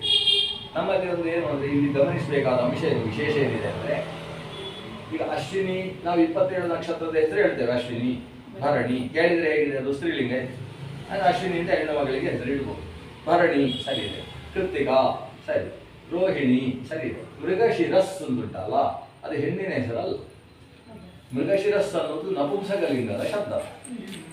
ಮೃಗಶಿರ, ಮೃಗಶಿರಸಿ, ಮೃಗಶಿರಾಂಸಿ, ಮನಃ ಮನಸಿ ಮನಾಂಸಿದ್ದ ಹಾಗೆ ಅದು ನಪುಂಸಕಲಿಂಗದ ಶಬ್ದ. ಹಾಗಾದ್ರೆ ಇದು ದಕ್ಷಿಣ ಹುಡುಗಿ ಹೇಗೆ ಇವನು ಅಂತ ಒಂದು ಪ್ರಶ್ನೆ. ಅದಕ್ಕೆ ಈ ಪುರಾಣ ಹೇಳ್ತದೆ, ಮೃಗಶಿರಸ್ ಅನ್ನೋ ಶಬ್ದ ಹೇಗಿದೆಯೋ ಹಾಗೆ ಮೃಗಶಿರ, ಮೃಗಶೀರ್ಷ ಅಂತ ಒಂದು ಶಬ್ದ ಇದೆ. ಮೃಗಶಿರಾ ನಕ್ಷತ್ರ ಅಂತ ಇದರ ಪ್ರಕಾರ ಹೇಳ್ಬೋದು. ನಮ್ಮ ಪ್ರಕಾರ ಮೃಗಶಿರೋ ನಕ್ಷತ್ರ ಅಂತ ಹೇಳ್ಬೇಕು, ಮೃಗಶಿರಸ್. ಇವರು ಮೃಗಶಿರ ಅಂತ ಒಂದು ಅವಳ ಹೆಸರಂತೆ. ಹಾಗೆ ಮೃಗಶಿರಸ್, ಆರ್ದ್ರ, ಪುನರ್ವಸು, ಪುಷ್ಯ, ಆಶ್ಲೇಷ, ಮಖ, ಪೂರ್ವ ಫಲ್ಗುನಿ, ಉತ್ತರ ಫಲ್ಗುನಿ, ಹುಬ್ಬ, ಉತ್ತರ, ಹಸ್ತ, ಉತ್ತರ ಫಲ್ಗುನಿ, ಹಸ್ತ. ಹಸ್ತ ಅಂತ ಪುಲ್ಲಿಂಗದ ಶಬ್ದ, ಇವರು ಹಸ್ತ ಅಂತ ಸ್ತ್ರೀಲಿಂಗದ ಶಬ್ದ ಹೇಳ್ತಾರೆ. ಚಿತ್ರ ಅದು ಒಂದು ಸ್ತ್ರೀಲಿಂಗದ ಶಬ್ದ, ಈಗ ಚಿತ್ರ ಅಂತ ಹೆಸರು ಇಡ್ತಾರೆ. ಸ್ವಾತಿ, ವಿಶಾಖ, ಅನುರಾಧ, ಜ್ಯೇಷ್ಠ, ಮೂಲ. ಅದು ಮೂಲಂ ಅಂತ ನಪುಂಸಕಲಿಂಗದ ಶಬ್ದ. ಈ ಮೂಲ ಅಂತ ಸ್ತ್ರೀಲಿಂಗದಲ್ಲಿ ಹೇಳಿದ್ದಾರೆ. ಪೂರಾಷಾಢ, ಉತ್ತರಾಷಾಢ, ಶ್ರವಣ. ಶ್ರವಣಂ ಅಂತ ನಪುಂಸಕಲಿಂಗದ ಶಬ್ದ. ಶ್ರವಣ ಅಂತ ಹೇಳ್ತಾರೆ. ಧನಿಷ್ಠ. ಶ್ರವಣ ಅಂತ ಹೆಸರಿಡೋಲ್ಲ ಸಾಮಾನ್ಯ. ಶ್ರಾವಣಿ ಅಂತ ಇರ್ತಾರೆ. ಶ್ರವಣ ಅನ್ನೋ ಹೆಸರಿಡೋಲ್ಲ. ಆದರೆ ಇವಳ ಹೆಸರು ಶ್ರವಣ. ಧನಿಷ್ಠ. ಶತಭಿಷಕ್. ಶತಭಿಷಕ್, ಶತಭಿಷಜೌ, ಶತಭಿಷಜ ಅಂತ ಶಬ್ದ. ಇಲ್ಲಿ ಶತಭಿಷ ಅಂತ ಶಬ್ದ ಕರೀತಾರೆ. ಪೂರಾಭಾದ್ರ, ಉತ್ತರಾಭಾದ್ರ, ರೇವತಿ ಅಂತ 27 ಜನ ಹೆಂಗಸರ ಹುಡುಗಿಯರನ್ನು ಚಂದ್ರನಿಗೆ ಕೊಟ್ಟು ಮದುವೆ ಮಾಡಿದ. ಅಲ್ಲಿ ಒಂದು ಸಮಸ್ಯೆ ಆಯಿತು. ಈ ಸೂರ್ಯನ ಸಂಸಾರದಲ್ಲೂ ಸಮಸ್ಯೆ, ಚಂದ್ರನ ಸಂಸಾರದಲ್ಲೂ ಸಮಸ್ಯೆ. ಸೂರ್ಯನ ಸಂಸಾರದಲ್ಲಿ ಹೆಂಡತಿ ಬಿಟ್ಟೋದತ್ತು. ಆಮೇಲೆ ಇನ್ನೊಂದು ಹೆಂಡತಿಯ ಜೊತೆಗೆ ಸಂಸಾರ ಮಾಡಿ ಕೊನೆಗೆ ಆ ಹೆಂಡತಿ ಹತ್ರ ಹೋಗಿ ಕುದುರೆಯಾಗಿ, ಕುದುರೆಯಿಂದ ಆಮೇಲೆ ಅಶ್ವಿನಿ ದೇವತೆಗಳು ಹೋಗ್ತಿದ್ದೆಲ್ಲ ಕಥೆ. ಚಂದ್ರನ ಸಂಸಾರದಲ್ಲಿ ಏನು ಸಮಸ್ಯೆ ಅಂದರೆ 27 ಜನ ಪತ್ನಿಯರಾದರಲ್ವ, ಅದರಲ್ಲಿ ಮತ್ತೆ ಅದರಲ್ಲಿ ರೋಹಿಣಿ ಅಂತ 4ನೇವರು. ಆ ರೋಹಿಣಿಯ ಬಗ್ಗೆ ಅವರಿಗೆ ಜಾಸ್ತಿ ಪ್ರೀತಿ. ಅದಕ್ಕೆ ಕಾರಣ ಚಂದ್ರ ಅಲ್ಲ, ರೋಹಿಣಿ ಕಾರಣ. ಮತ್ತೆ ಈ 26 ಜನರು ಕಾರಣ. ಈ 26 ಜನ ಹೇಗೆ ಅಂತ ಹೇಳಿದ್ರೆ, ಚಂದ್ರ ಬಂದಾಗ ಎದ್ದು ನಿಲ್ಲುವುದು ಅಂತಿಲ್ಲ. ಯಾಕೆಂದ್ರೆ ಅವರಿಗೆ ಮನೆಯ ಕೆಲಸವೇ ಸಿಕ್ಕಾಬಿಟ್ಟೆ. ಮನೆಯ ಕೆಲಸದಲ್ಲಿ ಸಿಕ್ಕಾಬಿಟ್ಟೆ ಬ್ಯುಸಿಯಾಗಿ ಚಂದ್ರನ ಕಡೆಗೆ ಗಮನ ಇಲ್ಲ. ಅವರಿಗೆ ಏನಂದ್ರೆ, ನಾವು ಸಂಸಾರ, ನಮ್ಗೆ ಎಷ್ಟು ಮನೆ ಕೆಲಸ ಎಷ್ಟು ಸಿಕ್ಕಾಬಿಟ್ಟೆ ಇರ್ತದೆ, ನಾವು ಅಷ್ಟು ಕೆಲಸ ಮಾಡಿದ್ರು ಮತ್ತೆ ಚಂದ್ರನ ಸೇವೆ ಬೇರೆ ಮಾಡ್ಬೇಕಾ? ನಾವು ಮದುವೆ ಆದದ್ದು ಯಾಕೆ? ನಮ್ಮನ್ನು ಮನೆ ನೋಡ್ಕೊಳ್ಳಿ. ಗೃಹಿಣಿ ಗೃಹ ಮುಚ್ಚಿಯದ್ರೆ, ಕೆಲವು ಗೃಹ ಮುಚ್ಚಿಯದೆ ಮುಚ್ಚುವುದು ಇದಲ್ಲ. ಗೃಹಿಣಿ ಗೃಹ ಮುಚ್ಚಿಯದೆ ಎಂದಿದೆ. ಆದರೆ ನಮ್ಮ ಮನೆ ಜವಾಬ್ದಾರಿ ನಮ್ದು ಬಹಳ ಮುಖ್ಯವಾದದ್ದು. ಹಾಗಾಗಿ ಚಂದ್ರನ ನೋಡ್ಕೊಳ್ಳಿಕ್ಕೆ ಬೇರೆ ಹೆಂಡತಿ. ಇದು ಸಮಸ್ಯೆ ಏನಂದ್ರೆ, ಈ ಒಂದೇ ಮದುವೆ ಆದ್ರೆ ಸಲ. ಯಾಕಂದ್ರೆ ನಾನು ಮನೆಯನ್ನು ನೋಡ್ಕೊಳ್ಬೇಕು, ನನ್ನ ಗಂಡನ ಯೋಗಕ್ಷೇಮವನ್ನು ನೋಡಬೇಕು ಅಂತ ಎಚ್ಚರ ಇರ್ತದೆ. ಇವರಲ್ಲಿ ಈಗ ಅಶ್ವಿನಿ ಏನು ಮಾಡ್ತಾಳೆ ಅಂದರೆ, ಮನೆ ಕೆಲಸದಲ್ಲಿ ಬ್ಯುಸಿ. ಮನೆ ಕೆಲಸ ಕಡಿಮೆ ಇದ್ರೂ ಕೂಡ ಕೆಲಸ ಹಾಕೊಳ್ಳೋದು. ನಾಳೆ ದೇವರ ಪೂಜೆ ಚಂದ್ರ ಮಾಡುವಾಗ ಒಂದು ದೊಡ್ಡ ಮಾಲೆ ದೇವರಿಗೆ ಅಥವಾ ಒಂದು ಮಾಲೆ ಕಟ್ಟುವಾಗ ಅದು ಹೀಗೆಲ್ಲ ಹಾಕೊಳ್ಳೋದು. ಈ ಇದರಲ್ಲಿ ಬ್ಯುಸಿಯಾಗಿ ಚಂದ್ರನ ನೋಡ್ಕೊಳ್ಬೇಕಲ್ವ ಅಂದರೆ, ಅವಳು ಭರಣಿ ಇದ್ದಾಳಲ್ವ ಅಂತ ಅವಳು ಭರಣಿ ಯೋಚನೆ ಮಾಡುವುದೇನು? ಅಶ್ವಿನಿ ಮೊದಲಾದವರು ಇದ್ದಾರಲ್ವ, ನಾನು ಯಾಕೆ ಕೆಲಸ ಮಾಡಬೇಕು? ನಾವು ಮನೆ ಕೆಲಸ ಮಾಡುವ ಅಂತ. ಇದು ಇವರ ಸಮಸ್ಯೆ. ಆದರೆ ರೋಹಿಣಿ ಮಾತ್ರ ಆಗಲ್ಲ. ಅವಳಿಗೆ ಮನೆ ಕೆಲಸಕ್ಕಿಂತಲೂ ಮುಖ್ಯ ಚಂದ್ರನಲ್ಲೇ. ಚಂದ್ರನ ಬಗ್ಗೆ ಅಷ್ಟು ಪ್ರೀತಿ. ಅದರಿಂದ ಚಂದ್ರನ ನೆರಳು ರೋಹಿಣಿ ಅಂತ ಕರೀತಾರೆ. ಚಂದ್ರನ ಜೊತೆಗೇ ಇರತಕ್ಕಂಥವಳು ರೋಹಿಣಿ. ಈ ರೀತಿ ಚಂದ್ರನ ಸೇವೆ ಮಾಡಿದಂತಹ ರೋಹಿಣಿಯ ಮೇಲೆ ಸ್ವಾಭಾವಿಕವಾಗಿ ಚಂದ್ರನಿಗೆ ಪ್ರೀತಿ. ಇದರ ಪರಿಣಾಮ ಎಲ್ಲಿಗಾಯಿತು ಅಂತ ಹೇಳಿದ್ರೆ, ಈ 26 ಜನರ ಮನೆಗೆ ಚಂದ್ರ ಹೋಗುದೇ. ಮನೆ ಕಟ್ಟಿಸಿ ಕೊಟ್ಟಿದ್ದಾನೆ 27. ಎಲ್ಲಕ್ಕೂ ಬೋರ್ಡ್ ಹಾಕಿಸಿದ್ದಾನೆ, ಅಶ್ವಿನಿ ಬೋರ್ಡ್ ಹಾಕಿಸಿದ್ದಾನೆ. ಆದರೆ ಇವ ಯಾವತ್ತೂ ಹೋಗುದು ರೋಹಿಣಿಯ ಮನೆಗೆ ಮಾತ್ರ. ಈ ಸ್ಥಿತಿ. ಇದರ ಪರಿಣಾಮ ಏನಾಯಿತು? ಈ ಹುಡುಗಿಯರು ದಕ್ಷಿಣ ಹತ್ರ ಹೋಗಿ ದೂರ ಹೇಳಿ 26 ಜನ ಗುಂಪು ಕಟ್ಟಿಕೊಂಡು ನಿಯೋಗ ಮಾಡಿಕೊಂಡು ಒಂದು ಪತ್ರ ಬರೆದು 26 ಜನ ಸಹಿ ಮಾಡಿ ಒಂದು ತಮ್ಮ ಆವೇದನೆಯನ್ನು ದಕ್ಷಿಣಿಗೆ ಕೊಟ್ಟರು. ನಿಮ್ಮ ಅಳಿಯ ಸರಿ ಇಲ್ಲ ಅಂತ. ನಮ್ಮನ್ನೆಲ್ಲರನ್ನು ಏಕಕಾಲದಲ್ಲಿ ಆತ ಒಂದೇ ಮುಹೂರ್ತದಲ್ಲಿ ಬಾಣಿಗ್ರಹಣ ಮಾಡಿದ್ದಾನೆ.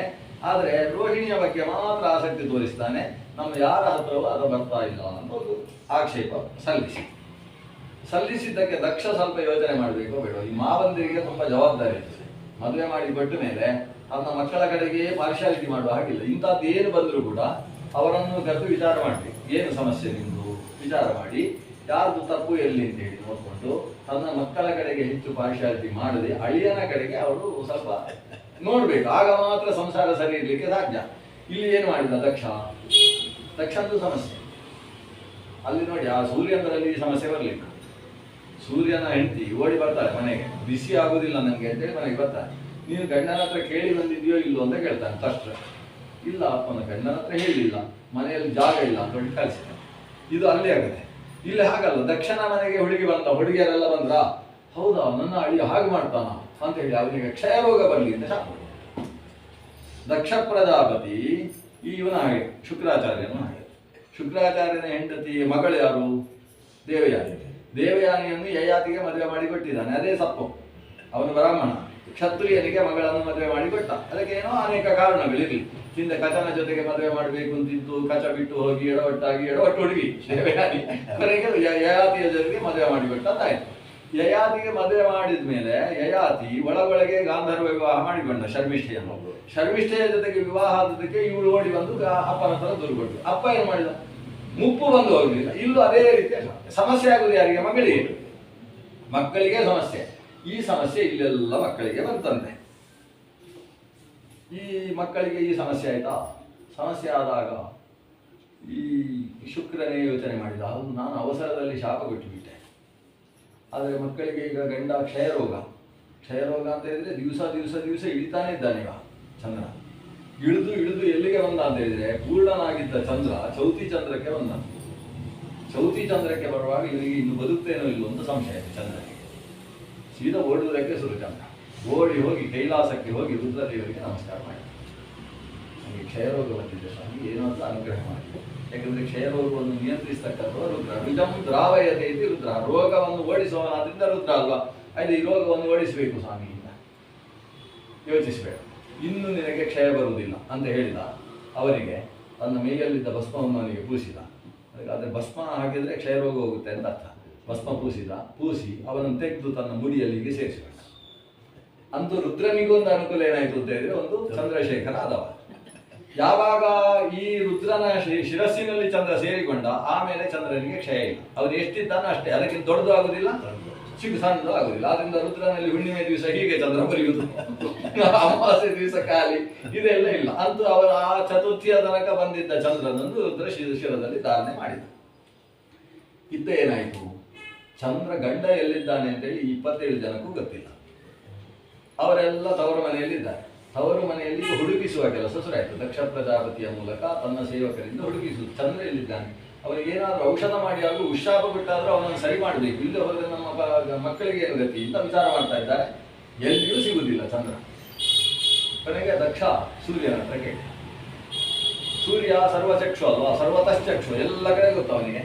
ಸೂರ್ಯ ಹೇಳ್ತಾನೆ, ಅವನು ಕೈಲಾಸದಲ್ಲಿದ್ದಾನೆ, ರುದ್ರನ ತಲೆಯಲ್ಲಿ ಆಶ್ರಯ ಪಡೆದದ್ರಿಂದ ಅವನ ಕ್ಷಯ ಈಗ ಅವನನ್ನು ಬಾಧಿಸ್ತಾ ಇಲ್ಲ. 28 ಜನ ಅಲ್ಲಿ ಹೋದರು.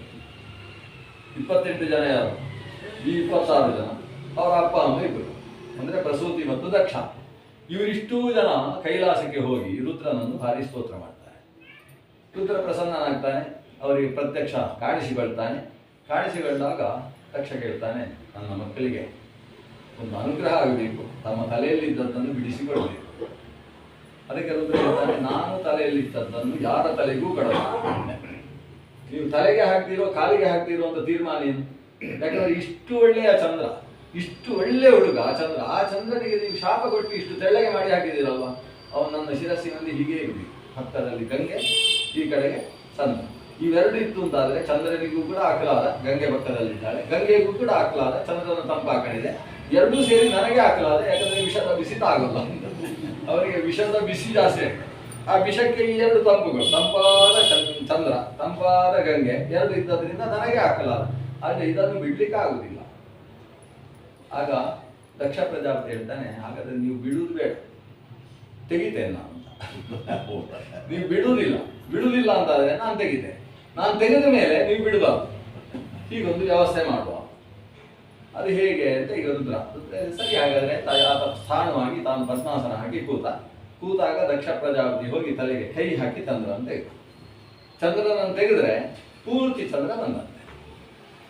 ಅಂದ್ರೆ ಚಂದ್ರನಿಗೆ 2 ರೂಪ ಇದ್ದಿದೆ. ದಕ್ಷನಿಂದ ಹುಟ್ಟಿದ ಚಂದ್ರ ಅಂತ ಮತ್ತೆ ಈ ಕಡೆ ಚಂದ್ರ ಹೊರಗೆ ಬಂತು. ಅಲ್ಲಿ ಇರತಕ್ಕಂಥ ಚಂದ್ರ ಅವ ಹಾಗೆ ಇದ್ದಾನೆ, ಚತುರ್ಥಿಯ ತನಕ ಕ್ಷೀಣನಾದ ಕ್ಷೀಣ ಚಂದ್ರ ಅವ ಶಿವನ ಶಿರದಲ್ಲೇ ಇದ್ದಾನೆ. ಆದ್ರಿಂದ ಇನ್ನೊಂದು ಚಂದ್ರ ಹೊರಗೆ ಬಂದ ಚಂದ್ರನಿಗೆ ಕ್ಷಯ ರೋಗ. ಹೊರಗೆ ಬಂದು ಕೂಡಲೇ ಕ್ಷಯ. ಶಿವನನ್ನು ಆಶ್ರಯಿಸಿದರೆ ರೋಗ ಇಲ್ಲ, ಹೊರಗೆ ಬಂದ ಚಂದ್ರನಿಗೆ ಕ್ಷಯ ರೋಗ. ಕೊನೆಗೆ ದಕ್ಷ ಪ್ರಜಾಪತಿಯೇ ತನ್ನ ಪತ್ನಿಯರ ಜೊತೆ, ತನ್ನ ಮಕ್ಕಳ ಜೊತೆಗೆ ಅವನನ್ನು ಕರ್ಕೊಂಡು ಹೋಗಿ ಪ್ರಭಾಸ ಕ್ಷೇತ್ರದಲ್ಲಿ ಸ್ನಾನ ಮಾಡಿಸಿದ. ಪ್ರಭಾಸ ಕ್ಷೇತ್ರದಲ್ಲಿ ಚಂದ್ರನನ್ನು ಸ್ನಾನ ಮಾಡಿಸಿದ ಪರಿಣಾಮವಾಗಿ ಅವರಿಗೆ ಕ್ಷಯ ರೋಗ ಒಂದು ವ್ಯವಸ್ಥೆಗೆ ಬಂತು, ಹೋಗಲಿಲ್ಲ. ಯಾಕಂದ್ರೆ ಅದು ಶಾಪ ಅಲ್ವಾ, ಹೋಗಲಿಲ್ಲ. ಮತ್ತೇನು ಅಂದರೆ 15 ದಿವಸ ಕ್ಷಯ ರೋಗ, 15 ದಿವಸ ವೃತ್ತಿ ರೋಗ. ಈಗ 15 ದಿವಸ ಕೃಷ್ಣ ಚಂದ್ರ ಕ್ಷಯ ಆಗೋದು, ಮತ್ತೆ 15 ದಿವಸ ಏನು ಕ್ಷಯ ಆಗಿದೆ ಅದು ವೃದ್ಧಿ ಆಗುವುದು ಅಂತ. ಈಗ ಶುಕ್ಲ ಪಕ್ಷ ಕೃಷ್ಣ ಪಕ್ಷ ಅಂತಕ್ಕಂಥ ವ್ಯವಸ್ಥೆ ಈ ರೀತಿಯಲ್ಲಿ ನಡೆಯಿತು ಅಂತ ಒಂದು ಚಂದ್ರನ ಕಥೆ. ಆಮೇಲೆ ಚಂದ್ರನಿಂದ ಬುಧನಿಂದ ವಂಶ ಪುರೂರವಸ್ಸು ಮೊದಲಾದವರು, ಆಮೇಲೆ ನಹುಷ ಯಯಾತಿ ಪ್ರಭೃತಿಗಳು, ಯಯಾತಿಯಿಂದ ಯದು ಮೊದಲಾದವರು, ಪೂರ್ವಿನಿಂದ ಬೆಳೆದಂತಹ ವಿಶಿಷ್ಟವಾದ ವಂಶ, ಯದುವಿನಿಂದ ಕಾರ್ತವೀರ್ಯಾರ್ಜುನ ಮೊದಲಾದ ವಂಶ, ಹೀಗೆ ವಂಶ ಮುಂದುವರಿತದೆ. ಆದರೆ ಪ್ರಮುಖವಾಗಿ ಇದು ಬೇರೆ ಕಡೆ ಇಷ್ಟು ಕಥೆ ಸಿಗೋಲ್ಲ, ಇದು ವಿಸ್ತಾರವಾಗಿ ಈ ಕಥೆ ಇದೆ. ಅಲ್ಲ, ಇದೆಲ್ಲ ಸರಿ ಆಯಿತು, ಚಂದ್ರ ಆಯಿತು, ಸೂರ್ಯ ಆಯಿತು. ಆ ಚಂದ್ರ ಸೂರ್ಯ ಆದಮೇಲೆ ಯಾರು ಬುಧ. ಬುಧನಿಗಿಂತ ಮೊದಲೊಬ್ಬ ಮಂಗಳ ಅಂತಿದ್ದಾನಲ್ಲ, ಅವ ಹೇಗೆ ಹುಟ್ಟಿದ ಅಂತ ಒಂದು ನವಗ್ರಹಗಳ ಪ್ರಶ್ನೆ ಬಂತು. ಕಥಂ ಸೌತೆ ಸಚೋಪೇಂದ್ರಾತ್ ಮಂಗಲ ಸಮಜಾಯತ ವಸುಂಧರಾಯಾಂ ಬಲವಾನ್ ತನ್ಮೇ ಆಖ್ಯಾತುಮರ್ಹಸಿ. ಚಂದ್ರ ಹುಟ್ಟಿದ, ಚಂದ್ರ ಅಲ್ಲ, ಈ ಮಂಗಲ ಅಂತ ಒಬ್ಬ ಗ್ರಹ ಹುಟ್ಟಿದ ಅಂತ ಹೇಳಿದಲ್ಲ, ಮಂಗಲ ಕಥಂ ಸಮಜಾಯತ, ಯಾರಿಂದ? ಉಪೇಂದ್ರರಿಂದ. ಯಾರಲ್ಲಿ? ಭೂಮಿಯಲ್ಲಿ. ಭೂಮಿಯ ಮಗನಾಗಿ ಮಂಗಲ ಹುಟ್ಟಿದ ಅಂತ ಹೇಳಿದೆಯಲ್ಲ, ಅದು ಹೇಗೆ ಅಂತ ಒಂದು ಪ್ರಶ್ನೆ. ಅಂದ್ರೆ ಇದು ಹಿಂದೆ ಬಂತು, ಭೂಮಿಯ ಮಗನಾಗಿ ಚಂದ್ರ ಹುಟ್ಟಿದ ಅಂತ ಹಿಂದೊಮ್ಮೆ ಬಂತು. ಎಲ್ಲಿಂದ? ಅದಿತಿಯನ್ನು ಹೇಳುವಾಗ ಕಶ್ಯಪನಿಗೆ ಅದಿತಿ ಎಂಬ ಪತ್ನಿಯಲ್ಲಿ 12 ಜನ ಮಕ್ಕಳು, ಅದರಲ್ಲಿ ಕೊನೆಯವ ಉಪೇಂದ್ರ. ಆ ಉಪೇಂದ್ರನ ಮಗ ಮಂಗಲ ಅಂತ ಅಷ್ಟೇ ಹೇಳಿಬಿಟ್ಟಿದ್ದಾರೆ. ಅಂತೂ ಜಿಜ್ಞಾಸೆಗೆ ಬೇಕಾದ ವಿಷಯ ಹಿಂದೆ ಹೇಳಿದ್ದಾರೆ. ಉಪೇಂದ್ರನ ಮಗ ಮಂಗಲ ಅಂತ ಕೇಳಿದರೆ ನಾವು ಕೇಳಿದ್ದೇಗೆ, ಮಂಗಲನಿಗೆ ಕುಜ ಅಂತ ಹೆಸರು. ಕು ಅಂದ್ರೆ ಭೂಮಿ, ಪೂಜ ಅಂದ್ರೆ ಭೂಮಿಯಿಂದ ಜನನ ಆದವ ಅಂತ ಅರ್ಥ, ಅಥವಾ ಭೂಮಿಯಿಂದ ಹುಟ್ಟಿದ್ರಿಂದ ಭೌಮ ಅಂತ ಅವನಿಗೆ ಹೆಸರು. ಭೂಮಿಯ ಮಗ ಧರಣೀಗರ್ಭ ಸಂಭೂತ ಅಂತ ಅವರನ್ನು ನಾವು ಕರೆಯುವಾಗ ನೀನು ಉಪೇಂದ್ರದಿಂದ ಹುಟ್ಟಿದ ಅಂತ ಹೇಳ್ತೀಯಲ್ವ, ಅದು ಹೇಗೆ ಅಂತ ಪ್ರಶ್ನೆ. ಅದಕ್ಕೆ ಉತ್ತರ ಕೊಡ್ತಾರೆ, ಉಪೇಂದ್ರ ರೂಪಮಾಲೋಕ್ಯ ಕಾಮಾರ್ತಾ ಚ ವಸುಂಧರ ವಿಧಾಯ ಸುಂದರಿ ವೇಷಂ ಅಕ್ಷತ ಪ್ರೌಢ ಯೌವನ. ಯಾವಾಗ ನಮ್ಮ ಇಂದ್ರನಿಗೆ ತಮ್ಮನಾಗಿ ವಾಮನನಾಗಿ ದೇವರು ಹುಟ್ಟಿದ, ವಾಮನ ರೂಪಿಯಾದ ದೇವರು ಉಪೇಂದ್ರ ಅನ್ನುವ ಹೆಸರಿನಲ್ಲಿ ಇಂದ್ರನ ಪಕ್ಕದಲ್ಲಿರುವ ಎತ್ತರದ ಆಸನದಲ್ಲಿ ಕೂತ. ಇಂದ್ರನಿಗೊಂದು ಆಸನ, ಅದರಷ್ಟೇ ಎತ್ತರದ ಇನ್ನೊಂದು ಆಸನ. ಇದರಲ್ಲಿ ಇಂದ್ರ ಕೂತಿರ್ತಾನೆ, ಅದರಲ್ಲಿ ಡೆಪ್ಯೂಟಿ ಇಂದ್ರ ಕೂತಿರ್ತಾನೆ, ಉಪೇಂದ್ರ. ವಸ್ತುತಃ ಉಪೇಂದ್ರ ಅಂತ ಹೇಳಿದ್ರೆ ಉಪ ಇಂದ್ರ ಅಲ್ಲ, ಉಪರಿ, ಇಂದ್ರನಿಗಿಂತ ಉಪರಿ ಉತ್ಕೃಷ್ಟನಾಗಿರತಕ್ಕಂಥ ಇಂದ್ರ ದೇವರು ಅವರ ಪಕ್ಕದಲ್ಲಿ ತಮ್ಮನಾಗಿದ್ದಾನೆ. ಈ ಉಪೇಂದ್ರನ ಸುಂದರ ರೂಪ ಅಂತ. ಒಂದು ಬಾರಿ ಆ ಉಪೇಂದ್ರ ಭೂಮಿಯಲ್ಲಿ ಇಳಿದ. ಅದಕ್ಕೆ ಕಾರಣ ಏನು ಅಂತ ಹೇಳಿದರೆ, ನಮ್ಮ ದೇವೇಂದ್ರ ನರ್ಮದಾ ತೀರದಲ್ಲಿ ಒಂದು ಯಾಗವನ್ನು ಹಮ್ಮಿಕೊಂಡಿದ್ದ. ಈ ದೇವೇಂದ್ರ ದೇವಲೋಕದಲ್ಲಿ ಹೋಮ ಮಾಡುವುದು ಅಂತಿಲ್ಲ. ಯಾಕೆಂತೇಳಿದರೆ ಫಸ್ಟ್ ಫ್ಲೋರು ಸೆಕೆಂಡ್ ಫ್ಲೋರ್ ಎಲ್ಲ ಹೋಮ ಮಾಡ್ತಾರೆ. ಹೋಮ ಭೂಮಿಯಲ್ಲೇ ಆಗಬೇಕು ಅಂತ ಲೆಕ್ಕ. ಆಮೇಲೆ ಹೊಸ ಮನೆಯಲ್ಲಿ ಕೆಲವರು ಹೋಮ ಮಾಡೋದಿಲ್ಲ, ದೇವಸ್ಥಾನದಲ್ಲಿ ಹೋಗಿ ಮಾಡ್ಕೊಂಡು. ಯಾಕಂದ್ರೆ ಮನೆಯಲ್ಲಿ ಹೋಮ ಮಾಡಿದರೆ ಎಲ್ಲ ಕಪ್ಪಾಗ್ತದೆ ಅಂತ ಅವರ ಭಾವನೆ. ಭಾವನೆ ಮಾತ್ರ ಅಲ್ಲ, ಆಗೋದು ಹೌದು. ಆದರೆ ಕಪ್ಪಾದ ಮನೆಯಲ್ಲಿ ಭಾಗವಹಿಸಬೇಕು ಅಂತಲೇ ಇರುವುದು. ವಾಸ ಅನ್ನೋದು ಯಾವತ್ತು ಹೋಮ ಪೂತೆ ಗೃಹೇ ವಸೇತು ಅಂತ ಇರುತ್ತೆ. ಧೂಮಪೂತೆ ಗೃಹೇ ವಸೇತು, ಮನೆಯಲ್ಲಿ ಹೊಗೆ ಆಗ್ತಾನೆ ಇರಬೇಕು. ಕೊನೆ ಪಕ್ಷ ಅಡಿಗೆ ಆದರೂ ಮಾಡಿ ಹೊಗೆ ಬರ್ತಾ ಇರಬೇಕು. ಬೇರೆ ಯಾವುದೋ ರೀತಿಯಲ್ಲಿ ಬಾಯಿಯಿಂದ ಎಲ್ಲ ಹೊಗೆ ಬಿಡಬಾರ್ದು. ಮನೆಯಲ್ಲಿ ಹೊಗೆ ಏನಿದ್ರು ಕೂಡ ಒಂದು ಪಾಕಜವಾದಂತಹ ಪಾಕದಿಂದ ಜನಿಸಿದ ಧೂಮ, ಮತ್ತೊಂದು ಯಜ್ಞ ಧೂಮ ಅಂತ, ಇದು 2 ಧೂಮಗಳಿಂದ ಗೃಹಪೂತವಾಗ್ತಾ ಇರಬೇಕು ಅಂತ ವಿಧಾನ. ಆದರೆ ದೇವಲೋಕದಲ್ಲಿ ಹೋಮ ಮಾಡುವುದು ಅಂತಿಲ್ಲ. ಅವರೆಲ್ಲ ಭೂಮಿಗೆ ಬಂದು, ಯಾಕಂದ್ರೆ ಇದಕ್ಕೆ ಕರ್ಮಭೂಮಿ ಅಂತ ಹೆಸರು. ಇಂದ್ರನಾಗುವವ ಶತಕ್ರತು, ಅವನು 100 ಯಾಗ ಮಾಡ್ತಾನೆ. ಎಲ್ಲಿ? ಈ ಭೂಮಿಯಲ್ಲಿ ಬಂದು ಮಾಡುವುದು. ಹಾಗೆ ದೇವೇಂದ್ರ ಬಂದು ಭೂಮಿಯಲ್ಲಿ ಯಾಗ ಮಾಡುವಾಗ ಉಪೇಂದ್ರನನ್ನು ಆಹ್ವಾನಿಸಿದ್ದಾನೆ. ಉಪೇಂದ್ರ ಭೂಮಿಗೆ ಬಂದ. ಉಪೇಂದ್ರನ ಪಾದ ಭೂಮಿಗೆ ತಾಗಿದ ಕೂಡಲೇ ಇವಳಿಗೊಂದು ರೀತಿ ರೋಮಾಂಚನ ಆಯಿತು. ರೋಮಾಂಚನವಾಗಿ ಕಣ್ಣು ತೆರೆದು ನೋಡಿದ್ದು. ಅಂದರೆ ಭೂಮಿ ಅಂದರೆ ಭೂದೇವಿ. ನೋಡ್ತಾಳೆ, ಉಪೇಂದ್ರನ ಶರೀರ ಪೂರ್ತಿ ಕೆಂಪು ಕೆಂಪು ಶರೀರ, ಗೋಧಿ ಬಣ್ಣದಲ್ಲಿ ಒಂದು ಥರದ ಕೆಂಪು. ಆ ಕೆಂಪಾದ ಶರೀರ ನೋಡಿದ ಕೂಡಲೇ ಅವಳಿಗೆ ಮೇಯೆಲ್ಲ ಕಚಗುಳಿಟ್ಟ ಹಾಗೆ ಆಯ್ತಂತೆ. ಅವಳು ಉಪೇಂದ್ರ ರೂಪಂ ಆಲೋಕ್ಯ ಕಾಮಾರ್ಥಾಚ ವಸುಂಧರ. ವಸುಂಧರ ಅಂದರೆ ಭೂಮಿಗೆ ಇವನನ್ನು ಮದುವೆ ಆಗಬೇಕು ಅಂತ ಆಗಿ ಅವಳು ತಾನು ಸ್ವತಃ ಒಂದು ಷೋಡಶಿ ಸ್ವರೂಪವನ್ನು ಪಡಿತಾಳೆ. ಭೂಮಿ ಸುಂದರವಾದ ಸ್ವರೂಪವನ್ನು, ಸುಂದರಿ ವೇಷಂ ಅಕ್ಷತಾ ಪ್ರೌಢ ಯೌವನವನ್ನು ಹೊಂದಿದಂತಹ ಒಂದು ಸ್ವರೂಪವನ್ನು ಪಡೆದು ಈ ಉಪೇಂದ್ರನ ಮುಂದೆ ಕಾಣಿಸಿಕೊಳ್ತಾಳೆ. ಕಾಣಿಸಿಕೊಂಡು ಹೀಗೆ ಕೈ ಮುಗಿದು ನಿಂತಿದ್ದಾಳೆ. ಕೈ ಮುಗಿದು ನಿಂತಾಗ ಉಪೇಂದ್ರ ನೋಡಿದಾಗ ಅವಳ ಕಣ್ಣಿನಲ್ಲಿರ್ತಕ್ಕಂಥ ಭಾವನೆ ಕಂಡಿತು. ಭಾವನೆ ಕಂಡ ಕೂಡಲೇ ಉಪೇಂದ್ರ ಹೇಳಿದ, ಮಲಯ ಪರ್ವತದಲ್ಲಿ ನಾವು ಸೇರೋಣ ಅಂತ ಹೇಳಿದ. ಒಂದು ಸಂಜ್ಞೆ ಮಾಡಿದ. ಮಲಯೇ ನಿರ್ಜನೆ ರಮ್ಯೆ ಚಾರು ಚಂದನ ಪಲ್ಲವೇ ಅಂತ ಒಂದು ಪ್ರದೇಶದಲ್ಲಿ ಅವರಿಬ್ಬರ ಸಂಯೋಗದ ಪರಿಣಾಮವಾಗಿ ಆಕೆ ಗರ್ಭವನ್ನು ಧರಿಸ್ತಾರೆ. ಇಷ್ಟಾದ ಕೂಡಲೇ ಉಪೇಂದ್ರ ಆಕೆಯನ್ನು ಸಮಾಧಾನಪಡಿಸಿ ತಾನು ಮತ್ತೆ ದೇವಲೋಕಕ್ಕೆ ಬಂದ. ಯಾಕಂದರೆ ಇಲ್ಲಿ ಹೋಮ ಪೂರ್ಣಾಹುತಿ ಅಂತ ನೋಡ್ಲಿಕ್ಕೆ ಬಂದರೆ ಖಾಲಿ ಆಗಿತ್ತು, ಎಲ್ಲರೂ ಹೊರಟೋಗಿಯಾಗಿದೆ, ಎಲ್ಲ ಖಾಲಿ ಆಗಿತ್ತು. ಆದ್ದರಿಂದ ಆತ ದೇವಲೋಕಕ್ಕೆ ಹೋದಾಗ ಇಲ್ಲಿ ಈಕೆ ಮಲಯ ಪರ್ವತದಲ್ಲೇ ಇದ್ದಾಳೆ, ಗರ್ಭಿಣಿಯಾಗಿದ್ದಾಳೆ. ಅಲ್ಲಿಗೆ ಊರ್ವಶಿ ಬರ್ತಾಳೆ. ಊರ್ವಶಿ ಬಂದು ಈಕೆಯನ್ನು ಮಾತಾಡಿಸ್ತಾಳೆ. ಉಪೇಂದ್ರದಿಂದ ಪಡೆದ ಗರ್ಭ ಇದು ಅಂತ ಹೇಳಿದಾಗ ಊರ್ವಶಿಯೇ ಎಲ್ಲ ಗರ್ಭಿಣಿ ಸೇವೆ ಮಾಡ್ತಾಳೆ. ಆ ಸೇವೆ ಮಾಡಿ ಕಾಲ ಪಕ್ವವಾದಾಗ ಆಕೆಯಿಂದ ಒಂದು ಈ ಉಪೇಂದ್ರನ ಬಣ್ಣ ಹೇಗಿತ್ತು, ಕೆಂಚು ಕೆಂಚು ಬಣ್ಣ, ಆ ಕೆಂಚು ಕೆಂಚು ಬಣ್ಣದ ಒಂದು ಮಗು ಜನಿಸಿದ. ಆ ಕೆಂಚು ಬಣ್ಣದ ಮಗುವಿಗೆ ಕೆಂಡ ಅಂತ ಹೆಸರು. ಯಾಕಂದರೆ ಕೆಂಡದ ಬಣ್ಣ ಅದು. ಕೆಂಚು ಬಣ್ಣ ಅಂದರೆ ಕೆಂಡದ ಬಣ್ಣ ಅಲ್ವಾ? ಅಲ್ಲ, ಕೆಂಚು ಬಣ್ಣದಕ್ಕೆ ಹೇಗೆ ಕೆಂಚು ಬಣ್ಣದ ಒಂದು ದಂಡ ಕೆಂಡ ಆಗ್ತದೆ, ಹಾಗೆ ಈ ಮಗುವಿಗೆ ಕೆಂಡ. ಸಂಸ್ಕೃತದಲ್ಲಿ ಕೆಂಡವನ್ನು ಕರೆಯುವುದು ಹೇಗೆ? ಅಂಗಾರ ಅಂತ. ಅಂದರೆ ಇದಕ್ಕೆ ಅಂಗಾರಕ ಅಂತ ಹೇಳಿ. ಅಂಗಾರ ಅಂದರೆ ಕೆಂಡ. ನಾವು ಅಂಗಾರ ಹಚ್ಚಿಕೊಳ್ಳುವುದಂದ್ರೆ ಕೆಂಡ ಹಚ್ಚಿಕೊಳ್ಳುವುದು ಅಂತ. ಆ ಕೆಂಡವನ್ನು ಸ್ನಾನ ಮಾಡಿಸಿ ಹಚ್ಚಿಕೊಳ್ಳುದು. ಕೆಂಡಕ್ಕೊಂದು ಅಭಿಷೇಕ ಮಾಡಿ ಆ ಕೆಂಡ ಹಾಗೆ ಇದ್ದಿಲ್ಲ. ಅಂದರೆ ಕೆಂಡ ಹೇಗೆ ಜಗಜಗಾಯಮಾನವಾಗಿ ಕೆಂಚು ಬಣ್ಣ ಇರ್ತದೋ ಆ ರೀತಿಯ ಬಣ್ಣದ ಮಗು ಜನಿಸಿದ್ರಿಂದ ಅದಕ್ಕೆ ಅಂಗಾರ ಅಂತ ಹೆಸರಾಗ್ತದೆ. ಆಮೇಲೆ ಅವ ಪರಮ ಮಂಗಲ ಸ್ವರೂಪಿಯಾದ್ರಿಂದ ಅವರನ್ನು ಮಂಗಲ ಅಂತ ಕರೀತಾರೆ. ಉಪೇಂದ್ರನ ಹಾಗೆ ಇದ್ದಾನಂತೆ. ಉಪೇಂದ್ರ ಕೆಂಚು ಕೆಂಚಿದ್ದ, ಇವನು ಕೆಂಚಿದ್ದಾನೆ. ಅವನು ಆ ಮಂಗಲ ಗ್ರಹಕ್ಕೆ ಅಭಿಮಾನಿ. ಮಂಗಲ ಗ್ರಹ ಹೇಗಿದ್ದಾನೆ? ಕೆಂಚಾಗಿ, ಕೆಂಚು ಬಣ್ಣದ ಗ್ರಹ. ಅದು ಭೂಮಿಯ ಹೇಗೆ ಕಂದು ಬಣ್ಣದ ಭೂಮಿ ಮಣ್ಣಿರ್ತದೋ ಆ ರೀತಿಯಲ್ಲಿ ಅದು ಭೂಮಿಯ ಮಗು. ಯಾಕೆ ಭೂಮಿ ಹೇಳುವ ಅಲ್ಲಿ ಹಾಗೆ. ಅಲ್ಲಿ ಇವತ್ತು ಏನು ಜನ ಯೋಚನೆ ಮಾಡ್ತಾರೆ ಅಂದರೆ, ಭಾರತ ದೇಶದಲ್ಲಿ ಈಗ 148 ಕೋಟಿ ಜನ ಇದ್ದಾರಲ್ವ, ಇದು 160 ಕೋಟಿಯ ತನಕ ಪರವಾಗಿಲ್ಲ ಅಂತೆ ಭಾರತದಲ್ಲಿ. 160 ಕೋಟಿ ಆದ ಕೂಡಲೇ ಅಲ್ಲಿ ಆಮೇಲೆ ಕಳಿಸುತ್ತೆ ಎಲ್ಲ ಮಂಗಳನಲ್ಲಿ ವಾಸ ಮಾಡಬೇಕು. ಯಾಕೆ ಭೂಮಿಯ ಮಗು ಅಲ್ಲದು. ಅಂದರೆ ಭೂಮಿಯಲ್ಲಿ ಜಾಗ ಕಡಿಮೆ ಆದರೆ ಅಲ್ಲಿ ಒಂದು ಸೈಟ್ ತಗೊಳ್ಳಿ. ಇಲ್ಲಿ ಭಾರತ ದೇಶ ಇದ್ದ ಹಾಗೆ ಅಲ್ಲಿ ಒಂದು ನಮ್ಮದು ಒಂದು ವಸಾಹತು ನಿರ್ಮಾಣ ಮಾಡಿ ಅಲ್ಲಿಗೆ ಜನರನ್ನೆಲ್ಲ ಕಳಿಸುವುದು ಅಂತ ವಿಜ್ಞಾನಿಗಳೇನೇನೋ ಕತೆ ಕಟ್ತಾ ಇದ್ದಾರೆ. ಅಸಾಧ್ಯ ಅಲ್ಲ. ಯಾಕಂದರೆ ಅದು ಭೂಮಿಯ ಮಗು. ಭೂಮಿಯ ಹಾಗೆ ಇರುವ ಏಕೈಕ ಗ್ರಹ ಅಂದರೆ ಅದು ಮಂಗಳ ಗ್ರಹ. ನಾವು ಆಕಾಶದಲ್ಲಿ ನೋಡ್ತೇವೆ. ಆಕಾಶದಲ್ಲಿ ಗುರು ಕಾಣಿಸ್ತಾನೆ, ಶುಕ್ರ ಕಾಣಿಸ್ತಾನೆ. ಬೆಳಗ್ಗೆ ಬೆಳ್ಳಿ ಮೂಡಿತು ಅಂತ ಹೇಳ್ತೇವೆ ನಾವು. ಸೂರ್ಯ ಉದಯಿಸುವುದಕ್ಕಿಂತ ಸುಮಾರು 2 ಗಂಟೆ ಮುಂಚೆ ಪೂರ್ವ ದಿಕ್ಕಿನಲ್ಲಿ ಗುರು ಶುಕ್ರರ ಉದಯ ಆಗ್ತದೆ. ಗುರು ಶುಕ್ರ ಉದಯ ಅದು ಬೆಳಗ್ಗೆ ಆದರೆ ಮಧ್ಯರಾತ್ರಿಯ ಹೊತ್ತಿಗೆ ಮಧ್ಯದಲ್ಲಿ ಕುಜ ಕಾಣಿಸ್ತಾನೆ. ಆಕಾಶ ಕಾಯವಾಗಿ ಕುಜ ಕಾಣಿಸ್ತಾನೆ. ಇವನೇ ಕುಜ ಅಂತ ಗೊತ್ತಾಗುವುದು ಹೇಗೆಂದರೆ, ಉಳಿದೆಲ್ಲ ನಕ್ಷತ್ರ ಬಿಳಿ ಬಿಳಿ ಇದ್ರೆ ಇದೊಂದು ಕೆಂಚಿತ್ತು. ಕೆಂಪು ನಕ್ಷತ್ರ ನಿಮಗೆ ಆಕಾಶದಲ್ಲಿ ಕಂಡ್ರೆ ಅದು ಕುಜ ಅಂತ ಅರ್ಥ. ಬೇರೆ ಯಾವ ನಕ್ಷತ್ರವೂ ಕೆಂಪಿಲ್ಲ. ಆದ್ದರಿಂದ ಇವನು ಉಪೇಂದ್ರನ ಬಣ್ಣದಲ್ಲಿ ಆವಿರ್ಭವಿಸಿದವ, ಕೆಂಚು ಬಣ್ಣದವ.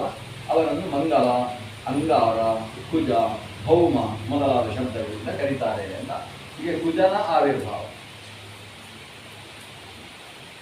ಊರ್ವಶೀಪತಿ ಗಚ್ಚಂತಿ ಬೋಧಯಾಮಾಸತಾಮುನೇ. ಇದೆಲ್ಲ ಕುಜನ ಆವಿರ್ಭಾವದ ಬಗ್ಗೆ ವಿವರಣೆಗಳು. ಆಮೇಲೆ ಚಂದ್ರನ 27 ನಕ್ಷತ್ರಗಳ ವಿವರಣೆ ಮತ್ತೆ ಮುಂದುವರಿಸ್ತಾರೆ. ಇನ್ನು ಈ ದಕ್ಷನ ಕೊನೆಯ ಪತ್ನಿಯ ದಕ್ಷನ ಪತ್ನಿ ಪ್ರಸೂತಿಯಲ್ಲಿ ಆವಿರ್ಭವಿಸಿದ ಮಕ್ಕಳಲ್ಲಿ ಒಬ್ಬಳು ಸತಿಯನ್ನು ರುದ್ರನಿಗೆ ಕೊಟ್ಟು ವಿವಾಹ ಮಾಡಿದ್ದಾರೆ. ರುದ್ರ ಮತ್ತು ಸತಿಯ ದಾಂಪತ್ಯ ಚೆನ್ನಾಗಿರುವಾಗಲೇ ಮಾವನ ಒಂದು ಅಚಾತುರ್ಯದಿಂದಾಗಿ ಒಂದು ಸಮಸ್ಯೆಯಾಗಿ ಸತಿ ಯಜ್ಞದಲ್ಲಿ ತನ್ನನ್ನು ತಾನು ಅರ್ಪಣೆ ಮಾಡಿಕೊಳ್ತಾರೆ. ಅದು ಯಜ್ಞ ಅಂದರೆ ಯಜ್ಞ ವೇದಿಕೆಗೆ ಹೋಗಿ ಬಿದ್ದದ್ದಲ್ಲ. ತಾನು ತನ್ನ ಒಂದು ಯೋಗ ಸಾಮರ್ಥ್ಯದಿಂದ ತನ್ನ ಶರೀರದಲ್ಲಿ ಅಗ್ನಿಯನ್ನು ಸೃಷ್ಟಿಸಿ ಯೋಗಾಗ್ನಿಯಲ್ಲಿ ತನ್ನನ್ನು ತಾನು ಭಸ್ಮ ಮಾಡಿಕೊಳ್ತಾಳೆ. ಸತಿ ಹೀಗಾದದ್ದಕ್ಕೆ ರುದ್ರನಿಗೆ ಬೇಸರ. ರುದ್ರ ಬೇಸರಗೊಂಡು ಹೆಂಡತಿ ಇಲ್ಲದೆ ಇದ್ದ ಮನೆಯಲ್ಲಿ ಏನು ಸಂಸಾರ ಅಂತ ಹೇಳಿ ಆತ ತಪಸ್ಸು ಪ್ರಾರಂಭ ಮಾಡ್ತಾನೆ. ಅಲ್ಲಿ ಹೆಚ್ಚಿನ ಸಾಧಕರೆಲ್ಲ ಹೆಂಡತಿಯಿಂದಾಗಲೇ ತಪಸ್ಸು ಮಾಡ್ತಾರೆ. ಹಾಗಾಗಿ ಈತ ಪತ್ನಿ ಮನೆಯಲ್ಲಿಲ್ಲ, ಮತ್ತೆಂಥದ್ದು ಸಂಸಾರ ಅಂತೇಳಿ ಆತ ತಪಸ್ಸು ಮಾಡಿ ತಪಸ್ಸು ದೀರ್ಘಕಾಲಿಕವಾಗಿ ನಡೀತಾ ಇತ್ತು. ಅಷ್ಟರಲ್ಲಿ ತಾರಕಾಸುರನೊಂದು ಒಂದು ದೊಡ್ಡ ಗಲಾಟೆ ಸರ. ತಾರಕಾಸುರ ದೇವಲೋಕದಲ್ಲೆಲ್ಲ ತುಂಬ ತೊಂದರೆ ಮಾಡ್ತಾ ಇದ್ದ. ದೇವತೆಗಳನ್ನೆಲ್ಲ ಓಡಿಸಿ ಅಗ್ನಿಗೆ ಒಂದು ಹೊಡೆದಾಗ ಅಗ್ನಿ ಎಲ್ಲಿ ಹೋದ ಅಂತಿತ್ತು. ಯಾವ ಮನೆಯಲ್ಲೂ ಕೂಡ ಉರಿಸಿದರೆ ಬೆಂಕಿ ಉರಿಯೋಲ್ಲ ಅಂತ. ಅಡಿಗೆ ಸಾಧ್ಯವೇ ಇಲ್ಲ. ಅದು ಯಾವ ಸಿಲಿಂಡರ್ ತಂದಿಟ್ಟರು ಕೂಡ ಬೆಂಕಿ ಉರಿಯೋಲ್ಲ. ಈಗ ಅಗ್ನಿ ಯಾವಾಗ ಈ ಪರಿಸ್ಥಿತಿ ಆಯಿತು, ಊರಿನಲ್ಲಿ ಎಲ್ಲೂ ಕೂಡ ಬೆಂಕಿ ಉರಿಯದೆ ಹೋದರೆ ಏನು ಅಡಿಗೆ ಮಾಡುವುದು, ತಿನ್ನುವುದೇ. ಹಸುಗಳು ಕತ್ತೆಗಳು ಚೆನ್ನಾಗಿ ಬೆಳೀತಾ ಇದ್ದಾವೆ. ಯಾಕಂದರೆ ಅವುಗಳಿಗೆ ಅಕ್ಕಿಯನ್ನು ಬೇಯಿಸಬೇಕಾಗಿಲ್ಲ, ಅಕ್ಕಿ ಹಾಕಿದರೆ ತಿಂತಾರೆ. ಆದರೆ ಅವುಗಳಿಗೆ ಬೇಯಿಸಿ ತಿನ್ನುವ ಅವಶ್ಯಕತೆ ಇಲ್ಲ. ಆದ್ದರಿಂದ ಅವೆಲ್ಲ ಚೆನ್ನಾಗಿ ಬೆಳೀತಾ ಇದ್ದಾವೆ. ಆದರೆ ಮನುಷ್ಯರಿಗೆ ಮಾತ್ರ ಜೀವನವೇ ಸಾಧ್ಯ ಇಲ್ಲ ಅನ್ನೋ ಪ್ರಸಂಗ ಬಂತು. ಅದಕ್ಕೆ ಕಾರಣ ತಾರಕಾಸುರ ಅಗ್ನಿಯನ್ನೇ ಊರಿನಲ್ಲಿ ಸುತ್ತಾಡಿದರೆ ಜಾಗ್ರತೆ ಅಂತೇಳಿ ಅವನಿಗೆ ಹೊಡೆದು ಒಳಗೆ ಕೂಡಿಸಿದ್ರು. ಜನ ಹಾಹಾಕಾರ ಮಾಡಿದರೆ ತಾರಕಾಸುರ ಏನು ಮಾಡಿದ ಅಂದರೆ ತಾನೇ ಅಗ್ನಿಯ ಸ್ಥಾನವನ್ನು ನಿರ್ವಾಹ ಮಾಡಿದ್ದಾನೆ. ಇಂಥ ತಾರಕಾಸುರ ಮನೆ ಮನೆಯಲ್ಲಿ ಇದ್ದಕ್ಕಿದ್ದಾಗೆ ಬೆಂಕಿ ಉರಿಯುವುದಕ್ಕೆ ಶುರುವಾಯಿತು. ಏನು ಬೆಂಕಿ ನೋಡಿದರೆ ಹಿಂದಿನ ಬೆಂಕಿ ಹಾಗಿಲ್ಲ, ಬೆಂಕಿಯ ಬಣ್ಣವೇ ಬೇರೆ, ಕಪ್ಪು ಬಣ್ಣದ ಬೆಂಕಿ ಅದು ಹೇಗಿರ್ತದೆ ನೋಡಿದ್ದೀರ. ಈಗ ಇದು ಮಾಮೂಲಿ ಬೆಂಕಿ ನಮ್ಮದು ಸ್ವಲ್ಪ ಕೆಂಪು ಇರ್ತದೆ, ಆದರೆ ನಿಮ್ಮ ಸಿಲಿಂಡ್ರಲ್ಲಿ ಬರುವಾಗ ನೀಲಿ ಬರ್ತದೆ ಆಯಿತಾ.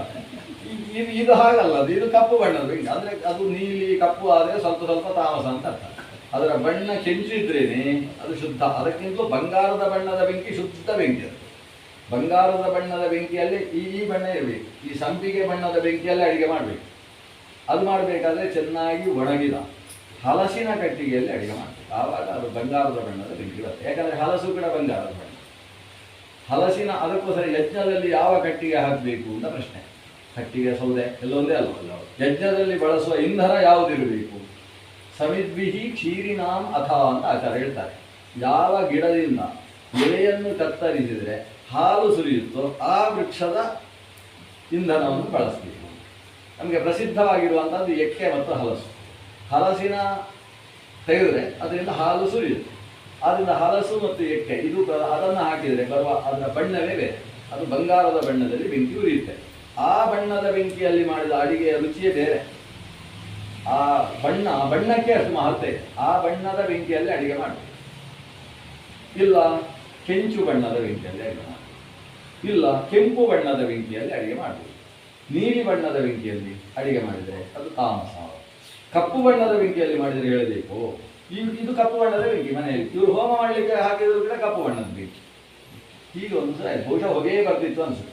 ಹೊಗೆ ಬಂದ ಮೇಲೆ ಹೀಗೆ ಮಾಡಿದರೆ ಹೊಗೆ ಮಧ್ಯದಲ್ಲಿ ಬೆಂಕಿ ಕಾಣಿಸ್ತಾ ಇರಲಿಲ್ಲ. ಆ ರೀತಿಯ ಒಂದು ವಿಚಿತ್ರ ಸ್ಥಿತಿ ಬಂತು.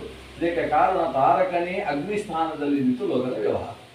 ಆಮೇಲೆ ಗಾಳಿಯನ್ನು ಕೂಡ ಹೊಡೆದಂತೆ. ಗಾಳಿಯನ್ನು ಹೊಡೆದ ಮೇಲೆ ಇವನಿಗೆ ಬೀಸಲಿಕ್ಕೆ ಬರಲಿಲ್ಲ. ಈಗ ಗಾಳಿ ಇಲ್ಲ, ಈಗ ಇವನೇ ಬೀಸಿಕೊಂಡು ಹೋಗುದಾ? ಅದು ಬರಲಿಲ್ಲ. ಕೊನೆಗೆ ಗಾಳಿ ಹತ್ರ ಹೇಳಿದ, ನಾನು ಹೇಳಿದ ಕಡೆಯಲ್ಲಿ ಮಾತ್ರ ಬೀಸಬೇಕು ಅಂತ ಹೇಳಿ. ಇವನು ಹೇಳಿದ ಹಾಗೆ ಗಾಳಿ ಬೀಸಬೇಕಾದ ಪ್ರಸಂಗ ಬಂತು. ಇವನು ಹೇಳಿದ ಹಾಗೆ ಅಗ್ನಿ ಕೆಲಸ ಮಾಡಬೇಕಾದ ಪ್ರಸಂಗ ಬಂತು. ಇವನು ಹೇಳಿದ ಹಾಗೆ ಕುಬೇರ ಕೊಡಬೇಕಾದ ಕೆಲಸ ಬಂತು. ಕುಬೇರ ಖಜಾಂಚಿ, ಅವನು ಧನಾಧೀಶ, ಧನಪನಾದ ಕುಬೇರ ಯಾರಿಗೆ ದುಡ್ಡು ಕೊಡಬೇಕು ಅಂತ ಇವೇ ಹೇಳಬೇಕು. ಇವೇ ಹೇಳಿದ ಮೇಲೆ ಅವು ಕೊಡು. ಈ ರೀತಿಯಲ್ಲಿ ದೇವತೆಗಳ ಎಲ್ಲ ಅಧಿಕಾರವನ್ನು ತಾರಕಾಸುರ ತೆಗೆದು ದೇವಲೋಕವನ್ನೇ ತಾರಕಾಲೋಕವನ್ನಾಗಿ ಮಾಡಿ ಹಾಕಿದಾಗ ತಾರಕನನ್ನು ಹೊಡೆಯುವುದಕ್ಕೆ ಜನ ಯಾರು ಅಂತ ವಿಚಾರ ಬಂತು. ಅವನ ವರ ಏನಿದೆ? ಅಕಸ್ಮಾತ್ ನಮ್ಮ ರುದ್ರನಿಗೆ ಒಂದು ಮಗು ಹುಟ್ಟಿದ್ರೆ ಅವನಿಂದ ನಾನು ಸಾಯಬೇಕು ಅಂತ ಅವರು ಹೊರಡದು. ಅಂದರೆ ರುದ್ರ ಇನ್ನೂ ಮದುವೆ, ಅವನಿಗೆ ಹೆಂಡತಿ ಇಲ್ಲ, ಈಗ ಇನ್ನೂ ಮದುವೆ ಆಗ್ಲಿಕ್ಕೆ ಸಾಧ್ಯ ಇಲ್ಲ, ತಪಸ್ಸು ಮಾಡ್ತಾ ಇದ್ದಾನೆ, ಸ್ಥಾನವಾಗಿದ್ದಾನೆ, ಅವನಿಗೆ ಮಕ್ಕಳಾಗ್ಲಿಕ್ಕಿಲ್ಲ ಅಂತ ಹೀಗೆ ಅವನ ಆಲೋಚನೆ. ದೇವತೆಗಳೆಲ್ಲ ರುದ್ರನಿಗೆ ಮದುವೆ ಮಾಡುವ ಆಲೋಚನೆ ಮಾಡಿ. ಯಾವ ಈ ದಾಕ್ಷಾಯಿಣಿ ತಾನು ಶರೀರ ತ್ಯಾಗ ಮಾಡಿದ್ದಾಳೋ ಅದೇ ದಾಕ್ಷಾಯಿಣಿ ಹಿಂದಕ್ಕೆ ಪಿತೃಮಾನಸ ಕನ್ಯೆಯಾಗಿದ್ದವಳು ಇದೀಗ ಹಿಮವಂತನ ಮಗಳಾಗಿ ಆವಿರ್ಭವಿಸಿದ್ದಾಳೆ. ಹಿಮವಂತನ ಮಗಳಾಗಿ ಆವಿರ್ಭವಿಸಿ ಅಪರ್ಣಾಂತ ಕರೆಸಿಕೊಂಡಂತಹ ಆಕೆಯನ್ನು ರುದ್ರದೇವರಿಗೆ ಮದುವೆ ಮಾಡಿಸುವ ಕೆಲಸ ದೇವತೆಗಳು ಶುರು ಮಾಡಿದ್ರು. ಏನಾದರೂ ಮಾಡಿ ಇವಳನ್ನು ಮದುವೆ ಮಾಡಿಸ್ಬೇಕು. ಯಾಕಂದ್ರೆ ಹಿಂದೆ ಪತ್ನಿಯಾಗಿದ್ದವಳು, ಆದ್ದರಿಂದ ಸ್ವರೂಪ ಪತ್ನಿಯವಳು, ಅವಳನ್ನು ಮದುವೆ ಮಾಡಿಸಬೇಕು. ಆದರೆ ರುದ್ರದೇವ ಸ್ಥಾನವಾಗಿ ಕೂತಿದ್ದಾನೆ. ಕೊನೆಗೆ ಏನು ಮಾಡುವುದು? ಪಾರ್ವತಿ ದೇವಿ ಹತ್ರ ಹೇಳಿದರು, ನೀನು ಕೂಡ ತಪಸ್ಸು ಮಾಡು. ಅವರು ಏನು ತಪಸ್ಸು ಮಾಡ್ತಾ ಇರೋದು? ದೇವರನ್ನು ಕುರಿತು ತಪಸ್ಸು. ನೀನು ಹಾಗಲ್ಲ, ರುದ್ರನೇ ನನಗೆ ಗಂಡ ಆಗಬೇಕು ಅಂತ ತಪಸ್ಸು ಮಾಡಿ, ಅದಕ್ಕೆ ಫಲ ಸಿಗ್ತದೆ, ಯಾವಾಗ ಮದುವೆ ಮಾಡಿಸುವ ಅಂತ. ಹೀಗೆ ಪಾರ್ವತಿ ತಪಸ್ಸು ಶುರು ಮಾಡಿದ್ರು. ರುದ್ರನೇ ಗಂಡನಾಗಬೇಕು ಅಂತ ಇವಳ ತಪಸ್ಸು. ಅತ್ತ ಅವನದ್ದು ಘನಘೋರವಾದ ತಪಸ್ಸು, ಈಕೆಯದ್ದು ಇನ್ನೊಂದು ತಪಸ್ಸು. ಕೊನೆಗೆ ಹಿಮಾಲಯನಿಗೆ ಸಹಿಸಲಿಕ್ಕೆ ಆಗಬೇಕು. ಇವಳಿಗೇನು ಇಷ್ಟು ಗಟ್ಟಿಯಾಗಿ ತಪಸ್ಸು ಮಾಡ್ತಾ ಇದ್ದಾಳೆ, ಎಂಥ ತಪಸ್ಸು ಇವಳದ್ದು. ರುದ್ರನನ್ನು ಮದುವೆ ಆಗಬೇಕು ಅಂತ ಇವಳ ತಪಸ್ಸು. ಏನು ಮಾಡುವುದು? ಹೋಗಿ ರುದ್ರನ ಹತ್ರ ಒಂದು ಮಾತು ಕೇಳುವ. ಹೇಗೂ ಕಷ್ಟಪಟ್ಟು ತಪಸ್ಸು ಮಾಡ್ತಾ ಇದ್ದಾನೆ, ಅವನಿಗೆ ಬೆಳಗ್ಗೊಂದು ಸ್ನಾನ ಆಗುವುದೇ ಒಂದು ಫಲಾಹಾರ ಮಾಡಿಕೊಡುವುದಕ್ಕೆ ಯಾರಾದರೂ ಅಸಿಸ್ಟೆಂಟ್ ಇದ್ದರೆ ಒಳ್ಳೆಯದು, ನನ್ನ ಮಗಳನ್ನು ಕೊಡ್ತೇನೆ ಅಂತ ಹೇಳ್ತೇನೆ ಅಂತ ರುದ್ರನ ಹತ್ರ ಹೋಗಿ ಹಿಮವತ್ ಪರ್ವತ, ಹೇಗೂ ಹಿಮವತ್ ಪರ್ವತದಲ್ಲೇ ಇರುವುದು ಇವನ ಮನೆ, ನನ್ನಲ್ಲೇ ಇರುವವಲ್ಲ, ಅವನ ಹತ್ರ ಹೋಗಿ ಕೇಳುವ ಅಂತ ಹೋಗಿ ಹಿಮಾಚಲ ಹೋಗಿ ಕೇಳುವಾಗ ಈ ಹುಡುಗಿಯನ್ನು ಕರ್ಕೊಂಡೇ ಹೋಗಿದ್ದಾನೆ. ಕರ್ಕೊಂಡು ಹೋದಾಗ ರುದ್ರನಿಗೆ ಅನಿಸ್ತದೆ, ನಾನು ತಪಸ್ಸು ಮಾಡ್ತಾ ಇದ್ದೇನೆ, ಸ್ಥಾನವಾಗಿದ್ದೇನೆ, ಊರ್ಧ್ವರೇತಸ್ಕನಾಗಿದ್ದೇನೆ. ಈ ಹುಡುಗಿ ನಾನು ತಪಸ್ಸು ಮಾಡುವಾಗ ಸೇವೆ ಮಾಡಿತು ಅಂತಾದರೆ ನಾನು ಮತ್ತೇನಾದರೂ ನನ್ನ ಮನಸ್ಸು ವಿಚಲವಾದರೆ ಅಂತ ಒಂದು ಸಲ ಅನಿಸ್ತದೆ ಅಂತ ರುದ್ರನಿಗೆ. ಹಾಗೆ ಹಿಮವಂತನ ಮುಂದೆ ಆಗೋದಿಲ್ಲ, ನನಗೆ ಅಂಥ ಸೇವಕರು ಯಾರು ಬೇಕಾಗಿಲ್ಲ ಅಂತ ಹೇಳುವುದಕ್ಕೆ ಬಾಯಿ ತೆಗೆಯುವಾಗ ಹಿಮವಂತನೇ ಮಾತಾಡಲಿಕ್ಕೆ ಅವಕಾಶ ಕೊಡ್ತಾನೆ. ಅವ ಹೇಳ್ತಾನೆ, ತಾವು ಸ್ಥಾಣುಗಳು, ಇಂದ್ರಿಯ ನಿಗ್ರಹದಲ್ಲಿ ಪ್ರತಿಯೊಬ್ಬರು ತಮ್ಮನ್ನು ನೋಡಿ ಕಲಿಬೇಕು. ಜಿತೇಂದ್ರಿಯತ್ವ ಅಂತ ಹೇಳಿದರೆ ರುದ್ರ ಅಂತ ಹೇಳುವಂಥ ಹೆಸರು ಬಂದಿದೆ. ಅಂತಹ ತಾವು ಎಂದಾದರೂ ಇನ್ನೊಂದರ ಕಾಮಕ್ಕೆ ವಶವಾಗುವುದಕ್ಕೆ ಸಾಧ್ಯವೋ? ಕಾಮನನ್ನೇ ನಿಗ್ರಹಿಸಬಲ್ಲ ಶಕ್ತಿ ನಿಮಗೆ ಅಂತ ಕೇಳಿದ್ದೇವೆ. ಆದರೆ ನಿಮ್ಮ ನಿಜವಾದ ಆ ನಿಗ್ರಹ ಶಕ್ತಿ ಅದು ಸರಿಯಾಗಿ ಪ್ರಕಟ ಆಗುವುದು ಯಾವಾಗ ಅಂದರೆ, ನಿಗ್ರಹ ಶಕ್ತಿಯನ್ನು ಪರೀಕ್ಷಿಸುವ ವಸ್ತು ನಿಮ್ಮ ಮುಂದೆ ಇದ್ದರೆ. ಹಾಗಾಗಿ ನೀವು ಅಂತಹ ಶಕ್ತಿಯಿಂದ ಲೋಕಕ್ಕೆ ಗೊತ್ತಾಗಬೇಕಾದ್ರೆ ನಮ್ಮ ಮಗಳನ್ನು ಸೇವಕಿಯನ್ನಾಗಿ ಸ್ವೀಕರಿಸಬೇಕು. ರುದ್ರನಿಗೆ ಹೌದು ಅಂತ ಅನಿಸ್ತಾರೆ. ವಿಕಾರ ಹೇತವು ಸತಿ ವಿಕ್ರಿಯಂತೆ ಯೇಷಾಂ ನ ಚೇತಾಂಸಿ ತಯೇವ ಧೀರಾ. ಈಗ ಅವನಿಗೆ ಯಾವತ್ತು ಅವನು ಎಲ್ಲಿರುವುದು ಅಂತ ಹೇಳಿದ್ರೆ ಅವ ಬದರಿಯಲ್ಲೇ ಇರುವುದು. ಅವನಿಗೆ ಯಾರು ಜಿಲೇಬಿ ಮಾಡಿಕೊಳ್ಳಿಕ್ಕೆ ಸಾಧ್ಯವೇ ಇಲ್ಲ. ಅವನಿಗೆ ಜಿಲೇಬಿ ತಿನ್ನಬೇಕು ಅಂತ ಅನಿಸಿದ್ರು ಅವ ಯಾವತ್ತೂ ಜಿಲೇಬಿ ತಿನ್ನಲಿಲ್ಲ ಅಂತ ಹೇಳಿದರೆ ಆವಾಗ ಒಂದೇನು ಅಂತ ದೊಡ್ಡ ಇಂದ್ರಿಯ ನಿಗ್ರಹ ಅಲ್ಲ. ಅವನ ಮುಂದೆ ಜಿಲೇಬಿ ಮೊಸರು ಎರಡು ಎಲ್ಲ ವ್ಯವಸ್ಥೆ ಇದ್ರೂ ಅವನು ನೋಡಿಕೊಂಡು ಅವ ಅದನ್ನು ನಿಗ್ರಹ ಮಾಡ್ತಾ ಇದ್ದಾನೆ ಅಂತ ಹೇಳಿದ್ರೆ ಅದು ನಿಜವಾದ ನಿಗ್ರಹ ಅಲ್ವಾ? ಹಾಗೆ ವಿಕಾರಕ್ಕೆ ಹೇತುವಾದ ವಸ್ತು ಮುಂದೆ ಇದ್ದೂ ಕೂಡ ನಿಗ್ರಹ ಮಾಡಿಕೊಂಡ್ರೆ ಅದು ಅವರು ಧೀರ ಅಂತ ಅರ್ಥ. ಆದ್ದರಿಂದ ಇರಲಿ, ಸೇವೆ ಮಾಡಲಿ ಅಂತ ಹೇಳಿ ಪಾರ್ವತಿ ಆತನ ಸೇವೆ ಮಾಡುವ ವ್ಯವಸ್ಥೆಗೋಸ್ಕರ ಆಕೆಯನ್ನು ಇಟ್ಟುಕೊಂಡು ತಾನು ತಪಸ್ಸು ಮುಂದುವರಿತು 1000 ವರ್ಷ ತಪಸ್ಸು ಮುಂದುವರಿತು. ಈಗ ಸೇವೆ ಮಾಡ್ತಾನೆ ಇದ್ದಾಳೆ ಪ್ರತಿನಿತ್ಯ. ಅವಳದ್ದು ಸೇವೆಯ ಪ್ರಧಾನ ಕೆಲಸ ಏನು ಅಂತ ಹೇಳಿದರೆ ಆತನಿಗೆ ಪೂಜೆಗೆ ಬೇಕಾದ ಪರಿಕರಗಳನ್ನು ಸಿದ್ಧಪಡಿಸುವುದು. ಪೂಜೆಯೆಲ್ಲ ಮುಗಿದ ಮೇಲೆ ಒಂದು ನಮಸ್ಕಾರ ಮಾಡುವುದು. ಆ ನಮಸ್ಕಾರ ಮಾಡುವುದಕ್ಕಿಂತ ಮುಂಚೆ ತಾನೇ ಸಿದ್ಧಪಡಿಸಿದಂತಹ ಒಂದು ಪುಷ್ಪವನ್ನು ಆ ದೇವರಿಗೆ ಅಂತ ಶಿವನಿಗೆ ಹಾಕಿ ನಮಸ್ಕಾರ ಮಾಡುವುದು. ಇದಿಷ್ಟು ಇವಾಗ ಪ್ರತಿನಿತ್ಯದ ಕೆಲಸ. ಆಮೇಲೆ ರುದ್ರನಿಗೆ ಬೇಕಾದ ಉಳಿದ ವ್ಯವಸ್ಥೆಗಳನ್ನೆಲ್ಲ ಮಾಡುವುದಕ್ಕೆ ತಾನು ಹೊರಡುವುದು ಅಂತ ಇದು ಆಕೆಯ ಕೆಲಸ. ಈ ರೀತಿ ಮಾಡ್ತಾ ಇರಬೇಕಾದ್ರೆ ದೇವತೆಗಳ ಆಲೋಚನೆ, ಈ ತಾರಕಾಸುರನಿಂದ ನಮ್ಮ ಎಲ್ಲ ಶಕ್ತಿಯೂ ಕೂಡ ಹೋಗಿದೆ. ಪವರ್ಲೆಸ್, ಯಾವ ಪವರು ಇಲ್ಲ ಇವರಿಗೆ ಅಂತ, ಎಲ್ಲ ಪವರ್ ಅವನ ಕೈಯಲ್ಲಿಂದ ಆಗಿದೆ. ಈಗ ತಾರಕನ ಸಂಹಾರ ಆಗಬೇಕಾದ್ರೆ ರುದ್ರನಿಗೆ ಸಂತಾನ ಆಗಬೇಕು. ಅದಾಗಬೇಕಾದ್ರೆ ಪಾರ್ವತಿ ಜೊತೆಗೆ ಮದುವೆ ಆಗಬೇಕು. ಹೇಗೆ ಮಾಡುವ ಅಂತ ಇವರು ಕೈ ಹಿಸುತ್ತಾ ಇದ್ದಾರೆ. ಕೊನೆಗೆ ಇಂದ್ರದೇವ ಕಾಮನನ್ನು ಕರೀತಾನೆ. ಇಂದ್ರನಿಗೆ ಸಮಕಕ್ಷೆಯಲ್ಲಿರುವ ಮನ್ಮಥ. ಅವನು ಎಲ್ಲರ ಮನಸ್ಸನ್ನು ಮಥನ ಮಾಡುವವನಾದ್ರಿಂದಲೇ ಮನ್ಮಥ ಅಂತ ಅವನಿಗೆ ಹೆಸರು. ಆ ಕಾಮನನ್ನು ಕರೆದು ನೀನು ರುದ್ರ ಮನಸ್ಸು ಅಂತ ಅವನಿಗೆ ಹೆಸರು, ಮನೋನ್ಯ ಅಂತ. ಮನಸ್ಸಿನ ಮನಸ್ಸನ್ನು ಮಥನ ಮಾಡಬಲ್ಲೆಯೋ ಅಂತ ಕೇಳ್ತಾನೆ. ಕೇಳಿದರೆ ಕಾಮ ನಡುಗಿಬಿಟ್ಟಾನೆ. ನಾನು ಒಬ್ಬ ಮನಸ್ಸೇ, ನಾನು ಮನೋನ್ಯಾಮಕನೇ. ಆದರೆ ನನಗಿಂತ ಕೆಳಗಿನವರ ಮನಸ್ಸನ್ನು ನಿಯಂತ್ರಿಸಿಯೇನೇ ಹೊರತು ರುದ್ರನ ಮನಸ್ಸನ್ನು ನಿಯಂತ್ರಿಸುವ ಶಕ್ತಿ ನನ್ನಲ್ಲಿಲ್ಲ. ಅಲ್ಲ, ರುದ್ರನ ಹತ್ರ ನನ್ನನ್ನು ಕಳಿಸಿದರೆ ಸ್ವಲ್ಪ ಕಷ್ಟ. ಅದಕ್ಕೆ ಇಂದ್ರ ಹೇಳ್ತಾನೆ, ಈಗ ರುದ್ರನಿಗೆ ನೀನು ಒಂದು ಪ್ರಯತ್ನ ಅಂತೂ ಪಡು. ರುದ್ರನ ಮನಸ್ಸನ್ನು ವಿಚಲನೆಗೊಳಿಸಿ ಒಂದು ವೇಳೆ ಪಾರ್ವತಿಯ ಜೊತೆಗೆ ವಿವಾಹವಾಯಿತು ಅಂದರೆ ಅದರಿಂದ ನಮಗೆಲ್ಲರಿಗೂ ಕೂಡ ಈಗ ಮತ್ತೆ ಕಾಮನಾಗ್ತಾನೆ, ಇಂದ್ರನಾಗ್ತಾನೆ. ಇಲ್ಲೇ ಹೋದರೆ ಹೆಸರು ಮಾತ್ರ ಇಂದ್ರ, ನಾವಿರುವುದು ಸೇವಕರು, ದಾಸರಾಗಿ ಅವನ ಕೆಲಸ ಮಾಡಬೇಕು. ಹೆಸರು ಇಂದ್ರ ಅಂತ ಹೆಸರು. ಇದು ಬೇಕಾ ನಮಗೆ? ಅದನ್ನೊಂದು ಪ್ರಯತ್ನ ಪಡೋಣ. ಕಾಮ ಹೇಳ್ತಾನೆ, ಪ್ರಯತ್ನ ಪಡ್ಬೋದು, ಆದರೆ ನೀನು ಪ್ರಯತ್ನ ಪಡೋದು ಒಳ್ಳೆಯದು, ನಾನು ಪ್ರಯತ್ನ ಪಡೋದು ಒಳ್ಳೆಯದು ಕೇಳ್ತಾರೆ. ಯಾಕಂದರೆ ಇದು ಮಹಾ ಅಪಾಯಕಾರಿಯಾದ ಪ್ರಯತ್ನ. ಆದ್ದರಿಂದ ನಾವೇ ಇರ್ತೇವೋ ಇಲ್ಲೋ ಅನ್ನೋ ಒಂದು ಪ್ರಸಂಗ. ರುದ್ರನನ್ನು ಎದುರು ಹಾಕಿಕೊಳ್ಳುವುದು ಸಾಮಾನ್ಯ ಸ್ಥಿತಿ ಅಲ್ಲ. ಇಂದ್ರ ಹೇಳ್ತಾನೆ, ನಾನು ಇಂದ್ರ, ನೀನು ನಾನು ಹೇಳಿದ ಹಾಗೆ ಕೇಳಬೇಕಾದ ನಿನಗೆ ಏನು ಸಹಕಾರ ಬೇಕು ಎಲ್ಲ ಕಳಿಸ್ತೇನೆ. ನನ್ನ ಮಗ ವಸಂತ ಇದ್ದಾನೆ, ವಸಂತನನ್ನು ಕಳಿಸ್ತೇನೆ. ಆಮೇಲೆ ಕೋಕಿಲಗಳು ಅವುಗಳು ರವ ಮಾಡುವುದಕ್ಕೆ ಬೇಕಾದ ವಸಂತ ಕಾಲದ ನಿರ್ಮಾಣಕ್ಕೆ ಬೇಕಾದ ಅಪ್ಸರೆಯರಿದ್ದಾರೆ, ಅವರನ್ನ ಜೊತೆ ಕಳಿಸ್ತೇನೆ. ನಿನ್ನ ಹಿನ್ನೆಲೆ ಗಾನ ಹಾಕುವುದಕ್ಕೆ ಗಂಧರ್ವರು ವಿದ್ಯಾಧರರು ಬೇಕು, ಅವರನ್ನು ಕಳಿಸ್ತೇನೆ. ಎಲ್ಲ ಉಪಕರಣಗಳನ್ನು ಕರ್ಕೊಂಡು ಹೋಗಿ ರುದ್ರನ ಮನಸ್ಸನ್ನು ವಿಚಲನೆ ಮಾಡಿ. ಕಾಮ ಹೋದ ದೊಡ್ಡ ದಂಡೆ ಹೊರಟಿತ್ತು ಕಾಮನ ಜೊತೆ. ಅವರ ಬಿಲ್ಲೇನು ಭಾರಿ ಕಷ್ಟದ ಬಿಲ್ಲಲ್ಲ, ಎಲ್ಲರದ್ದು ಬಿದಿರಿನ ಬಿಲ್. ಆದರೆ ಇವೊಂದು ಕಬ್ಬಿನ ಜೊಲ್ಲೆ ಇವರ ಬಿಲ್ಲು.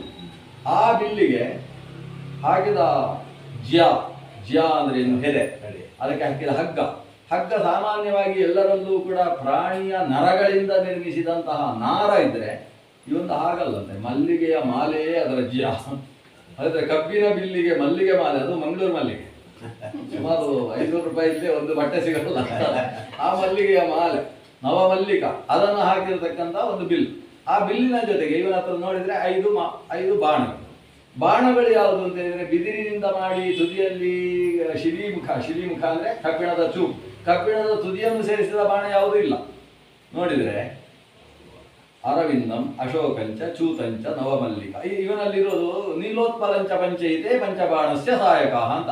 ಇವನ ಪಂಚಬಾಣ ಯಾವುದು ಅಂತ ಹೇಳಿದ್ರೆ ಒಂದು ಕಮಲ, ಇವ ಹೀಗೆ ಹಾಕೊಳ್ಳೋದು ಕಮಲದಿಂದ ಹೊಡೆಯುವುದು. ಇವನ ಬಾಣ ಅದೇ ನೀಲೋತ್ಪಲ, ಮತ್ತೊಂದು ನೈದಿಲೆ, ಅಶೋಕ ಅಂತ ಹೇಳುವ ಒಂದು ಪುಷ್ಪ. ಅರವಿಂದಂ ಅಶೋಕಂಚ ಚೂತ ಅಂದರೆ ಮಾವಿನ ಪುಷ್ಪ, ಅದು ಇಟ್ಕೊಂಡಿದ್ದಾನೆ ಮಾವಿನ ಪುಷ್ಪ. ನವಮಲ್ಲಿಕ ಮತ್ತೆ ಒಂದು ನವಮಲ್ಲಿಗೆ, ಅದು ಬಹುಶಃ ಮೈಸೂರು ಮಲ್ಲಿಗೆ ಇರ್ತೀವಿ, ಅದು ನವಮಲ್ಲಿಕ. ಅದನ್ನು ಹಿಡ್ಕೊಂಡು ಬಾಣ ಹೊಡೆಯುವುದು. ಇವನಿಗೆ ಪಂಚ ಬಾಣ, ಇವನ ಬಾಣ ಅಂದರೆ ಇದೆ, ಪುಷ್ಪವೇ ಇವನ ಬಾಣ, ಪುಷ್ಪಬಾಣ ಅಂತಲೇ ಅವನಿಗೆ ಹೆಸರು. ಇಂತಹ ಪುಷ್ಪಬಾಣ ತನ್ನ ಇಕ್ಷುದಂಡವನ್ನು ಹಿಡ್ಕೊಂಡು ಹೊರಟ. ಅವನ ಜೊತೆಗೆಲ್ಲ ವಸಂತ ಪ್ರಭೃತಿಗಳೆಲ್ಲ ಜೊತೆಗಿದ್ದಾರೆ. ಅವರೆಲ್ಲ ಅಲ್ಲಿ ಹೋಗಿ ಕೆಲಸ ಶುರು ಮಾಡಬೇಕೀಗ. ರುದ್ರನನ್ನು ಅಡ್ಡ ಹಾಕುವ ಕೆಲಸ ಆಗಬೇಕು ಇವರು ಬಾಣ ಹಿಡ್ಕೊಂಡು. ಆ ರೀತಿ ಹೋಗಿದ್ದಾರೆ. ರುದ್ರದೇವ ತಪಸ್ಸು ಮಾಡ್ತಾ ಇದ್ದಾನೆ. ಪಾರ್ವತಿ ದೇವಿ ಪುಷ್ಪಮಾಲೆ ಮಾಡಿದ್ದಾಳೆ. ಮಾಡಿದ ಪುಷ್ಪಮಾಲೆಯನ್ನು ರುದ್ರ ತನ್ನ ಅರ್ಚನೆಯನ್ನು ಮುಗಿಸಿದ ಮೇಲೆ ಮಾಲೆ ಹಾಕಿ ನಮಸ್ಕಾರ ಮಾಡ್ತಾಳೆ. ಈಗ ಮಾಲೆ ಹಿಡ್ಕೊಂಡು ರುದ್ರನಿಗೆ ಮಾಲೆ ಹಾಕಲಿಕ್ಕೆ ಹೀಗೆ ಬಗ್ಗುತ್ತಾ ಇರುವಾಗ ಇವ ಬಾಣ, ಇಷ್ಟು ಇವನ ಬಾಣ ಹೊಡೆಯುವ ಸಮಯವೂ ಅಷ್ಟು ಸರಿಯಾದ ಕಾಲದಲ್ಲಿ ಬಾಣ ಹೊಡಿತಾನೆ. ರುದ್ರ ಕಣ್ಣು ಬಿಟ್ಟಂತೆ ಒಂದು ಸಲ ನೋಡಿದರೆ ಸುಂದರಿಯಾದ ಹುಡುಗಿ ಮಾಲೆ ಹಾಕ್ತಾ ಇದ್ದಾರೆ. ಅಲ್ಲೇ ತನಕ ಒಂದು ಸಲವೂ ನೋಡಲಿಲ್ಲ ಅವಾಗ. ಈಗ ಈ ಬಾಣ ಬಿದ್ದ ಕೂಡಲೇ ಕಣ್ಣು ತೆರೆದು ನೋಡಿದವನಿಗೆ ಮನಸ್ಸು ಒಂದು ಸಲ ಹೀಗೆ ಅನಿಸಿತಂತೆ. ಅನಿಸಿದ ಕೂಡಲೇ ಮತ್ತೆ ಕಣ್ಣು ಮುಚ್ಚಿದ. ಯಾಕೆ ಹೀಗಾಯಿತು ಅಂತ, ಹೀಗಾಯಿತು ಯಾಕೆ ಅಂತ ಹೀಗೆ ನೋಡ್ತಾನೆ. ಬಾಣ ಹಿಡ್ಕೊಂಡು ನಿಂತಿದ್ದಾನೆ ನಮ್ಮ ಮಂದ. ಪಕ್ಕದಲ್ಲಿ ಆತನ ಪತ್ನಿ ರತಿ ಇದ್ದಾರೆ. ಇಂಥ ಅನರ್ಥ ಮಾಡ್ಲಿಕ್ಕೆ ಬಂದಿದ್ಯಾ ಅಂತ ಹೇಳಿದ. ಹೀಗೆ ಕಣ್ಣು ತೆಗೆದು ನೋಡಿದ, ಬಸ್ ಮಾಡಿದ. ಕಾಮದಹನ ಅಂತ ಇವರಿಗೆ ಹೆಸರಾಯಿತು. ಕಾಮದಹನ ಆದಾಗ ಪಕ್ಕದಲ್ಲಿ ರತಿ ವಿಲಾಪ ಅನ್ನೋದೇ ದೊಡ್ಡ ಪ್ರಕರಣ. 5 ಪುಟ. ಎಂಥ ಪ್ರಸಂಗ ಬಂತು, ಶಿವ ಪರಶಿವ ಹರಶಿವ ಅಂತ ಹೇಳಿಕೊಂಡು ಆಕೆ ವಿಲಾಪ ಮಾಡ್ತಾ ಕೊನೆಗೆ ಅಚ್ಯುತ ಅನಂತ ಗೋವಿಂದ ಅಂತ ಸ್ತೋತ್ರ ಮಾಡ್ತಾರೆ. ಆಗ ಭಗವಂತ ಪ್ರತ್ಯಕ್ಷ ಆಗಿರ್ತಾನೆ, ನಿನ್ನ ಗಂಡನನ್ನು ನಾನು ಹುಟ್ಟಿಸಿಕೊಟ್ಟೆ ಅಂತ ಹೇಳ್ತಾನೆ. ಅಂತೂ ರತಿಗೆ ಶಿವನಿಂದ ಹೋದ ಗಂಡ ಮುಂದೆ ಕೃಷ್ಣನಿಗೆ ಮಗನಾಗಿ ಪ್ರದ್ಯುಮ್ನಾಗಿ ಹುಟ್ಟುತ್ತಾನೆ. ಅಂತೂ ಪತಿ ಪ್ರಾಪ್ತಿಯಲ್ಲಿ. ಅದರ ಜೊತೆಗೆ ಆತ ಹೇಳ್ತಾನೆ, ನಿನ್ನ ಪತಿ ಶರೀರ ಇಲ್ಲ, ಭಸ್ಮ ಆದದ್ದು ಶರೀರವೇ ಹೊರತು ಮನ್ಮಥ ಅಲ್ಲ. ಈಗ ಶರೀರ ಇದ್ದಿದ್ರೆ ಮನ್ಮಥನಿಗೆ ಕಷ್ಟ ಇರ್ತದೆ. ಏನು ಕಷ್ಟ ಅಂತ ಹೇಳಿದ್ರೆ, ಅವ ಬರೀ ಈಗ ರುದ್ರನಿಗೆ ಮಾತ್ರ ಮದುವೆ ಮಾಡಿಸುವ ಕೆಲಸ ಅಲ್ಲ, ಅವನು ಊರಲ್ಲೆಲ್ಲ ಮದುವೆ ಮಾಡಿಸುವ ಕೆಲಸ ಕಾಮನಂತೆ. ಈಗ ಅವ ಶರೀರ ಇದ್ರೆ ಎಲ್ಲೆಲ್ಲಿ ಅಂತ ಮದುವೆ ಮಾಡಿಸೋದು. ಈಗ ಶರೀರ ಇಲ್ಲ ಅದರಿಂದ ಅವ ಎಲ್ಲಿ ಬೇಕಾದರೂ ಹೊಡಿಬಹುದು, ಎಲ್ರಿಗೂ ಹೊಡಿಬಹುದು ಅಂತ. ಆದ್ರಿಂದ ಅವನ ಅನಂಗನಾಗಿರ್ಲಿ ಅಂತ ಅವನಿಗೆ ಅನಂಗ ಅಂತ ಹೆಸರು ಕೊಡ್ತಾನೆ. ಅಂದ್ರೆ ಶರೀರ ಇಲ್ಲದೆ ಬದುಕಿರ್ತಾನೆ, ಅಂಗವಿಲ್ಲದೆ ನಿನ್ನ ಜೊತೆಗೆ ಪತಿಯಾಗಿರ್ತಾನೆ. ಹೀಗೆ ರತಿಗೆ ಅನಂಗ ಪತ್ನಿ ಅಂತ ಹೆಸರು. ಶರೀರವಿಲ್ಲದ ಗಂಡನ ಹೆಂಡತಿ ಅಂತ ಅದಕ್ಕೆ ಅರ್ಥ. ಹಾಗಾಗಿ ಶರೀರವಿಲ್ಲದೆ ಅವ ಎಲ್ಲರನ್ನೂ ವ್ಯಾಪಿಸುವುದಕ್ಕೆ ಬೇಕಾದ ಶಕ್ತಿಯನ್ನು ವಿಷ್ಣು ಅವರಿಗೆ ಕೊಟ್ಟ. ಈ ಶಕ್ತಿಯನ್ನು ವಿಷ್ಣು ಹೇಗೆ ಕೊಟ್ಟ ಅವನಿಗೆ? ತನ್ನ ಮನಸ್ಸಿನಿಂದ ಕೊಟ್ಟ. ತನ್ನ ಮನಸ್ಸಿನಿಂದ ಅವನನ್ನು ಹೊಸದಾಗಿ ಹುಟ್ಟಿಸಿದ್ರಿಂದ ಅವನಿಗೆ ಮನೋಜ್ ಕುಮಾರ್ ಅಂತ ಹೆಸರೇ. ಭಗವಂತನ ಮನಸ್ಸಿನಿಂದ ಆವಿರ್ಭವಿಸಿದವ ಕಾಮ. ಹೇಗೆ ಚಂದ್ರನು, ಹಾಗೆ ಈ ಕಾಮನು ಕೂಡ ಮನೋಭವ ಅಂತ ಅವನನ್ನು ಕರೆಸಿಕೊಂಡ್ರು ಅಂತ. ಈಗ ಮನೋಜ, ಮನೋಭವ ಇದೆಲ್ಲ ಚಿತ್ತಜ ಅಂದರೆ ದೇವರ ಚಿತ್ತದಿಂದ ಹುಟ್ಟಿದ ಅನ್ನೋದು ಅಷ್ಟೇ ಅರ್ಥ ಅಲ್ಲ. ನಮ್ಮ ಮನಸ್ಸಿನಲ್ಲಿ ಹುಟ್ಟುವ. ಕಾಮ ಅನ್ನೋದು ಎಲ್ಲೆಲ್ಲೋ ಹುಟ್ಟುವುದಲ್ಲ, ನಮ್ಮ ಮನಸ್ಸಿನಲ್ಲೇ ಹುಟ್ಟುವಂಥದ್ದರಿಂದ ಮನಸ್ಸಿನಲ್ಲಿ ಹುಟ್ಟುವವನಾದ್ದರಿಂದ ಅವನಿಗೆ ಮನೋಭವ, ಚಿತ್ತಜ ಮೊದಲಾದ ಹೆಸರು ಕೂಡ ಆಗ್ತದೆ. ಹೀಗೆ ಅಂತೂ ರುದ್ರನಿಗೆ ಕಾಮನ ಬೆಟ್ಟು ಬಿತ್ತು. ಆದರೆ ಕಾಮ ದಗ್ಧನಾದ. ಹೀಗೆ ಕಾಮವನ್ನೇ ನಿಯಂತ್ರಿಸಿದ, ಕಾಮನನ್ನೇ ಸೃಷ್ಟಿ ಹಾಕಿದ, ಕಾಮ ವಶನಾಗದ ಜಿತೇಂದ್ರಿಯತ್ವ ರುದ್ರನಲ್ಲಿ ಕಾಣಿಸಿಕೊಂಡಿತು. ಆದರೆ ಅದು ಹೆಚ್ಚು ಕಾಲ ಇರಲಿಲ್ಲ. ಪಾರ್ವತಿ ದೇವಿ ಕಣ್ಣೀರು ಹಾಕಿಕೊಂಡು ಹೊರಟು, ನನ್ನಿಂದಾಗಿ ಕಾಮನೇ ಸುಟ್ಟು ಹೋದ ಅಲ್ವಾ. ಅದು ಕಣ್ಣಾರೆ ನೋಡಿದ್ದಾಳೆ ಸುಟ್ಟು ಹೋದದ್ದನ್ನು. ಇಂಥವನನ್ನು ಇನ್ನು ಒಂದು ಅಂಶ, ನಾನು ಮಾಲೆ ಹಾಕಿದ್ದು ಅಂತೇಳಿ ನನ್ನನ್ನು ನೋಡಿದರೆ ಮಾಲೆ ಮಾತ್ರ ಸುಟ್ಟು ಹೋಗುದಲ್ಲ, ನಾನು ಸುಟ್ಟು ಹೋಗೋ ಪ್ರಸಂಗ ಅಂತ ಹೇಳಿ ಸೀದಾ ಓಡಿ ಬಂದದ್ದೇ. ಬಂದು ಅಪ್ಪನ ಮುಂದೆ ಅಳುತ್ತಾ ಕೂತಿದ್ದಾರೆ. ಯಾಕೆ ಅಳ್ತಾ ಇದ್ದೀವಿ? ಅಲ್ಲ, ನಾನು ರುದ್ರನನ್ನು ಮದುವೆ ಆಗುವುದಕ್ಕೆ ಇದ್ದ ಏಕೈಕ ಅವಕಾಶ ಅಂತ ಹೇಳಿದರೆ ನಮ್ಮ ಮನ್ಮಥನ ಬಾಣ. ಆದರೆ ಮನ್ಮಥನೇ ಸುಟ್ಟು ಹೋದ ಅಂತಾದರೆ ಇನ್ನು ನಾನು ಹೇಗೆ ಮದುವೆ ಆಗುವುದು ರುದ್ರನನ್ನು? ಮದುವೆ ಮಾಡಿಸುವ ಪ್ರಕ್ರಿಯೆಗೆ ಇರತಕ್ಕಂತಹ ಆಧಾರ ಸ್ತಂಭ ಕಾಮ. ಆ ಕಾಮನೇ ಸುಟ್ಟು ಹೋದ ಮೇಲೆ ಇನ್ನು ರುದ್ರನನ್ನು ನಾನು ಪತಿಯನ್ನಾಗಿ ಪಡೆಯುವ ಆಸೆ, ಅದು ಆಸೆಯಾಗಿಯೇ ಇರ್ತದೆ ಹೊರತು ಅದಕ್ಕೆ ಒಂದು ಆಸೆಯನ್ನು ಈಡೇರಿಸುವ ಒಂದು ಆಶಾ ಕಿರಣವೇ ಇಲ್ಲ ಅಂತ ಆಳುವುದಕ್ಕೆ ಪ್ರಾರಂಭಿಸಿದರೆ ತಂದೆ ಸಮಾಧಾನ ಮಾಡ್ತಾರೆ. ಪಾರ್ವತಿ ಇಲ್ಲ, ನನಗೆ ನಾರದರು ಬಂದು ಹೇಳಿದ್ದಾರೆ, ನೀನು ರುದ್ರನ ಸನಿಹದಲ್ಲಿ ಅವಳನ್ನು ಸೇವೆಗೆ ಬಿಡು, ಆಕೆಯನ್ನು ಮದುವೆಯಾಗಿ ಆಗ್ತಾನೆ ಅಂತ ಹೇಳಿ ಒಂದು ಬರೆದು ಕೊಟ್ಟಿದ್ದಾನೆ ನಮಗೆ ನಾರದ. ಅಷ್ಟು ತೀರ್ಮಾನ ಹೇಳಿದ್ದಾನೆ. ಅದನ್ನು ನಾರದರ ಮಾತು ಸುಳ್ಳಾದದ್ದಕ್ಕೆ ಯಾವುದೇ ಇತಿಹಾಸ ಇಲ್ಲ. ಆದ್ದರಿಂದ ನೀನು ಯೋಚನೆ ಮಾಡಬೇಡ, ದೇವರು ಅದಕ್ಕೆ ಬೇಕಾದ ಅನುಗ್ರಹ ಮಾಡ್ತಾರೆ. ನೀನು ರುದ್ರನನ್ನಷ್ಟೇ ತಪಸ್ಸು ಮಾಡಬೇಡ, ಅದಕ್ಕೆ ಲಕ್ಷ್ಮಿಯನ್ನು ಕುರಿತು ತಪಸ್ಸು ಮಾಡು ಅಂತ ಹೇಳ್ತಾರೆ. ಯಾಕಂದರೆ ಮದುವೆ ಮಾಡಿಸಬೇಕಾದ್ರೆ ಲಕ್ಷ್ಮೀ ದೇವಿಯ ಅನುಗ್ರಹ ಒಳ್ಳೆಯದು. ನೀನು ಗಂಡನನ್ನೇ ಕುರಿತು ತಪಸ್ಸು ಮಾಡಿ ಆ ಗಂಡ ಈಗ ಕಾಮನನ್ನು ದಹನ ಮಾಡಿದರೆ ನಿಮಗೆ ಎಲ್ಲಿ ಅವ ಪತಿಯಾಗಿಸುವುದು? ಅದಕ್ಕೆ ಲಕ್ಷ್ಮಿಯ ಅನುಗ್ರಹದಿಂದ ಪ್ರಾಪ್ತಿಯಾಗ್ತದೆ. ಹಾಗೆ ಆಕೆ ಲಕ್ಷ್ಮೀನಾರಾಯಣರ ತಪಸ್ಸಿನಲ್ಲಿ ತೊಡಗ್ತಾಳೆ. ತೊಡಗಿದಾಗ ಶಿವರಿಗೆ ಹೇಳ್ತಾನೆ, ನೀನು ಅಲ್ಲೇ ಹೋಗಿ ಸೇವೆ ಬಿಡಬೇಡ. ಯಾವತ್ತು ವಿಘ್ನೈಹಿ ಪುನಃ ಪುನರಪಿ ಪ್ರತಿಹನ್ಯಮಾನಾ ಪ್ರಾರಬ್ಧ ಉತ್ತಮ ಜನಾ ನ ಪರಿತ್ಯಜಂತಿ. ಅದು ಎಷ್ಟೇ ವಿಘ್ನ ಬಂದರೂ ಶುರು ಮಾಡಿದ್ದನ್ನು ಬಿಡಬಾರ್ದು. ಮತ್ತೆ ನಿನ್ನ ರುದ್ರ ಗುರುವಿನ ಸೇವೆಯನ್ನು ಮಾಡು. ಇವಳು ಮತ್ತೆ ಸೇವೆ ಮಾಡಲಿಕ್ಕೆ ಹೊರಟ್ರೆ ಬಹಳ ಸುಲಭದಿಂದ ರುದ್ರದೇವ ಒಪ್ಪಿಕೊಂಡಂತೆ. ನೀನು ಬರುವುದೇ ಇಲ್ಲ ಅನ್ಕೊಂಡಿದ್ದೆ, ಬಂದಿಯಲ್ಲ ಅಂತ ಮೊದಲೇ ಬಾರಿ ಮಾತಾಡಿದ್ದು ರುದ್ರದೇವ. ನಾನು ಸಿಟ್ಟು ಮಾಡಿಕೊಂಡದ್ದು ಹೆದರಿಕೆ ಆಯ್ತಾ ನಿನಗೆ ಅಂತ ಸಮಾಧಾನ ಬೇರೆ. ಅಂದ್ರೆ ಈಗೇನಾಗಿದೆ, ಕಾಮನನ್ನೇ ಸುಟ್ಟರೂ ಕೂಡ ರುದ್ರದೇವನಿಗೆ ತಪಸ್ಸು ಮಾಡಲಿಕ್ಕೆ ಕುದುರೆ ಪಾರ್ವತಿಯೇ ಕಾಣಿಸುತ್ತೆ. ಇದೊಂದು ಪ್ರಸಂಗ ಆಗೋಯ್ತು. ಒಂದು ಕಾಮನ ಬಾಣದಿಂದ ಇಂತಹ ಒಂದು ಪ್ರಸಂಗ ಆಗಿ ಹೋಯಿತು. ಈ ಸ್ಥಿತಿಯಲ್ಲಿ ರುದ್ರದೇವನೊಂದಿಗೆ ದೇವತೆಗಳೆಲ್ಲ ಬರ್ತಾರೆ, ನಾರದರು ಬರ್ತಾರೆ. ಜೊತೆಗೆ ನಮ್ಮ ನಾರದರು ಬರುವಾಗ ಹಿಮವಂತನನ್ನೂ ಕರ್ಕೊಂಡು ಬರ್ತಾನೆ. ಹಿಮವಂತ ಬಂದದ್ದನ್ನು ನೋಡಿ ರುದ್ರದೇವ ಭಾರಿ ಸ್ವಾಗತಿಸ್ತಾನಂತೆ. ಮಾವನನ್ನು ಸ್ವಾಗತಿಸಿದ ಹಾಗೆ ಸ್ವಾಗತಿಸಿ ಕೂಡಿಸಿ, ನಿಮ್ಮ ಮಗಳಿಗೆ ಏನು ಸಮಸ್ಯೆ ಇಲ್ಲವಲ್ಲ ನನ್ನಲ್ಲಿ ಸೇವೆ ಮಾಡುವುದಕ್ಕೆ ಅಂತ ಮಗಳ ಬಗ್ಗೆ ಅಷ್ಟು ಪ್ರೀತಿಯನ್ನು ತೋರಿಸ್ತಾನೆ. ಈಗ ನಾರದರಿಗೆ ಅರ್ಥ ಆಯಿತು, ಒಂದು ವ್ಯವಸ್ಥೆ ಆಗಿದೆ ಇಲ್ಲಿ ಅಂತ ನಾರದರಿಗೆ ಗೊತ್ತಾಯಿತು. ನಾರದರು ಹೇಳ್ತಾರೆ, ನಮ್ಮ ಹಿಮವಂತ ಬಂದದ್ದು ಯಾಕೆಂದರೆ ತಮಗೊಂದು ಎಷ್ಟು ಕಾಲದಿಂದ ತಾವು ತಪಸ್ಸು ಮಾಡ್ತಾ ಇದ್ದೀರಿ, ಆದರೆ ವಿವಾಹವಾಯಿತು ಅಂತಾದರೆ ಲೋಕಕ್ಷೇಮ ಆಗ್ತದೆ. ಯಾಕಂದರೆ ತಾರಕನಿಂದಾಗಿ ಅಷ್ಟು ಕಷ್ಟಪಡ್ತಾ ಇದ್ದಾರೆ. ನಿಮ್ಮಂಥ ಕೃಪಾಳುಗಳೇ ಇಲ್ಲ. ಆದರೆ ಒಂದು ವಿವಾಹದ ಮೂಲಕ ಒಂದು ಸಂತಾನವನ್ನು ಕರುಣಿಸಿದರೆ ಆವಾಗ ನಿಮಗೆ ಲೋಕಕ್ಷೇಮ ಆಗ್ತದೆ. ರುದ್ರದೇವ ಪಾರ್ವತಿಯ ಮುಖ ನೋಡ್ತಾನೆ. ಅವತ್ತೇ ಮದುವೆ. ಇದಕ್ಕೆ ಪಾರ್ವತಿ ಕಲ್ಯಾಣ ಅಂತ ಇದೆ. ತುಪ್ರಿ ತೂರಿ ಪ್ಯಾರೆ ಪ್ಯಾರೆ ಡಮ್ ಡಮ್ ಯಾವುದೂ ಇಲ್ಲ. ಆ ಕಾಡಿನ ಹಿಮವತ್ ಪರ್ವತದಲ್ಲಿ ಇವರಿಬ್ಬರಿಗೆ ಪರಸ್ಪರ ಮಾಲೆ ಹಾಕತಕ್ಕಂತಹ ಪ್ರಕ್ರಿಯೆ ನಡೆಯುತ್ತೆ. ಅದು ಕೂಡ ಹಿಮವತ್ ಪರ್ವತ ಮತ್ತು ನಮ್ಮ ನಾರದ ಪ್ರಭೃತಿಗಳು. ಹಿಮವಂತನ ಪತ್ನಿಯಾದ ಮೇನೆಯೂ ಅಲ್ಲಿದ್ದಾಳೆ. ಅವಳಿಗೆ ಮೇನೆ ಅಥವಾ ಮೇನಕಾ ಅಂತ ಹೆಸರು. ಮೈನಾಕ ಅಂತ ಒಬ್ಬ ಅಣ್ಣ ಇದ್ದಾನೆ, ಅವನು ಆ ಅಣ್ಣನು ಬಂದಿದ್ದಾನೆ ವಿವಾಹಕ್ಕೆ. ಹೀಗೆ ಅವರಿಗೆ ಒಂದು ಪಾರ್ವತೀ ದೇವಿಯ ಕಲ್ಯಾಣ ನಡೆಯುತ್ತೆ. ಆ ಕಲ್ಯಾಣದ ಪರಿಣಾಮವಾಗಿ ಮುಂದಕ್ಕೆ ಅದೆಷ್ಟೋ ಕಾಲದ ನಂತರ ರುದ್ರದೇವ ಆಕೆಯಲ್ಲಿ ವೀರ್ಯಾಧಾನ ಮಾಡಬೇಕಿತ್ತು ಮಗು ಆಗುವುದಕ್ಕೋಸ್ಕರ. ಆದರೆ ಏನಾಗ್ತದೆ, ಅವರಿಬ್ಬರು ಜೊತೆಗಿರುವಾಗ ಎಷ್ಟು ಕಾಲವಾದರೂ ಇವಳು ಗರ್ಭಿಣಿ ಆಗ್ತಾ ಇಲ್ಲ ಅಂತೇಳಿ ದೇವತೆಗಳು ಏನಾದರೂ ಮಾಡಿ ಅಲ್ಲಿ ಹೋಗಿ ಅವರು ಯಾಕೆ ಸಂತಾನ ಆಗ್ತಾ ಇಲ್ಲ ಅಂತ ನೋಡಬೇಕು ಅಂತ ಕಳಿಸಿದ್ರು ಅಗ್ನಿ ಹೇಳಿದ, ನಾನು ಹೋಗಿ ನೋಡ್ಕೊಂಡು ಬರ್ತೇನೆ. ಹಿಂದೆ ಕಾಮ ಹೋಗಿದ್ದ, ಈಗ ಅಗ್ನಿ ಆಗಿದೆ. ಇವರಿಬ್ರು ಒಟ್ಟಿಗಿರುವಾಗ ಅಗ್ನಿ ಪ್ರವೇಶ ಮಾಡಿದ ಕೂಡಲೇ ಪಾರ್ವತಿ ದೂರ ಹೋಗುವಾಗ ರುದ್ರನ ತೇಜಸ್ಸು ಆಕೆ ಹೊಟ್ಟೆಯ ಒಳಗೆ ಹೋಗಬೇಕಾದ್ದು ನೆಲಕ್ಕೆ ಬಿತ್ತಂತೆ. ನೆಲಕ್ಕೆ ಬಿದ್ದದ್ದನ್ನು ನೋಡಿ ಪಾರ್ವತಿಗೆ ಬೇಸರ ಆಯಿತು. ಇದು ಅಗ್ನಿಯ ಅವಾಂತರ ಆದದ್ದು. ಅವನು ನಾವಿಬ್ರು ಒಟ್ಟಿಗಿರುವಾಗ ಮತ್ತೆ ಯಾಕೆ ಪ್ರವೇಶ ಮಾಡಬೇಕು? ಅಗ್ನಿ ಪ್ರವೇಶ ಮಾಡಿದರೆ ದೋಷ ಇಲ್ಲಂತೆ, ಅವನು ಸರ್ವ ಪ್ರವೇಶ ಮಾಡುವ ಅಂತ ಲೆಕ್ಕ. ಆದರೆ ಪ್ರವೇಶ ಮಾಡಿದ್ದಕ್ಕೆ ಸಿಟ್ಟು ಬಂದು ಆ ರುದ್ರನ ತೇಜಸ್ಸನ್ನು ನೀನೇ ಧರಿಸಬೇಕು ಅಂತ ಆದೇಶ ಮಾಡಿ ಅಗ್ನಿ ರುದ್ರನ ತೇಜಸ್ಸು ಹಿಡ್ಕೊಂಡು ಧಾರಣೆ ಮಾಡಿದ್ದಾನೆ. ಅದು ಮಗುವಾಗಬೇಕು ಅಂತ ಅದಕ್ಕೆ ಅಗ್ನಿ ಹಿಡ್ಕೊಂಡಿದ್ದಾನೆ. ಆದರೆ ಪರಿಣಾಮ ಏನಾಯಿತು ಅಂದರೆ ಅಗ್ನಿಯೇ ಸುಡುವುದಕ್ಕೆ ಪ್ರಾರಂಭ ಆದ. ಅಗ್ನಿ ಸುಡುವುದಲ್ಲ, ಅಗ್ನಿಯನ್ನು ಅದು ಸುಡ್ತಾ ಇತ್ತು. ಈಗ ಬೆಂಕಿಯಿಂದ ಆ ರುದ್ರ ತೇಜಸ್ಸಿನಿಂದ ಅಗ್ನಿಯೇ ಸುಟ್ಟು ಹೋಗುವ ಕರಕಲಾಗುವ ಪ್ರಸಂಗ ಬಂತಲ್ವಾ. ಅಗ್ನಿ ಒಂದಷ್ಟು ಸಮಯ ಹಿಡಿದು ಸಾಧ್ಯ ಇಲ್ಲ ಈ ಬಿಸಿ ಅಂತ ಹೇಳಿ ಗಂಗೆ ಹತ್ರ ಹೇಳಿಕೊಡ್ತಾನೆ, ಇದನ್ನು ನೀನು ಧಾರಣೆ ಮಾಡು, ಹೇಗೂ ಶಿವನ ಶಿರಸ್ಸಿನಿಂದ ಹರಿಯುವವಳು ನೀನು ಧಾರಣೆ ಮಾಡು. ಗಂಗೆ ಹೋಗಿ ರುದ್ರ ತೇಜಸ್ಸನ್ನು ತಾನು ಧಾರಣೆ ಮಾಡ್ತಾಳೆ. ಅವಳು ಮೊದಲು ಸಿಕ್ಕಾಬಟ್ಟೆ ತಂಪು, ಸ್ವಲ್ಪ ಬಿಸಿಯಾದದ್ದು ಇದರಿಂದ. ಈ ರುದ್ರ ತೇಜಸ್ಸಿನಿಂದ ಗಂಗೆ ಸ್ವಲ್ಪ ಬಿಸಿಯಾದ ತನಗೆ ಅವಳಿಗೂ ಇದು ಕಷ್ಟ ಅಂತ ಅನಿಸಿ ತನ್ನ ತೆರೆಗಳಲ್ಲಿ ಅದನ್ನು ಹಾರಿಸಿ ದಡದಲ್ಲಿ ಹಾಕ್ತಾಳೆ. ದಡದಲ್ಲಿ ಹಾಕಬೇಕಾದ್ರೆ ಆ ತೇಜಸ್ಸು ಗಂಗೆಯ ಸನ್ನಿಧಾನದಿಂದ ತುಂಬ ತಂಪಾಗಿತ್ತು. ತಂಪಾದ ತೇಜಸ್ಸು ದಡದಲ್ಲಿದ್ದ ಅದು ಹುಲ್ಲಿನ ಮೇಲೆ ಇತ್ತು.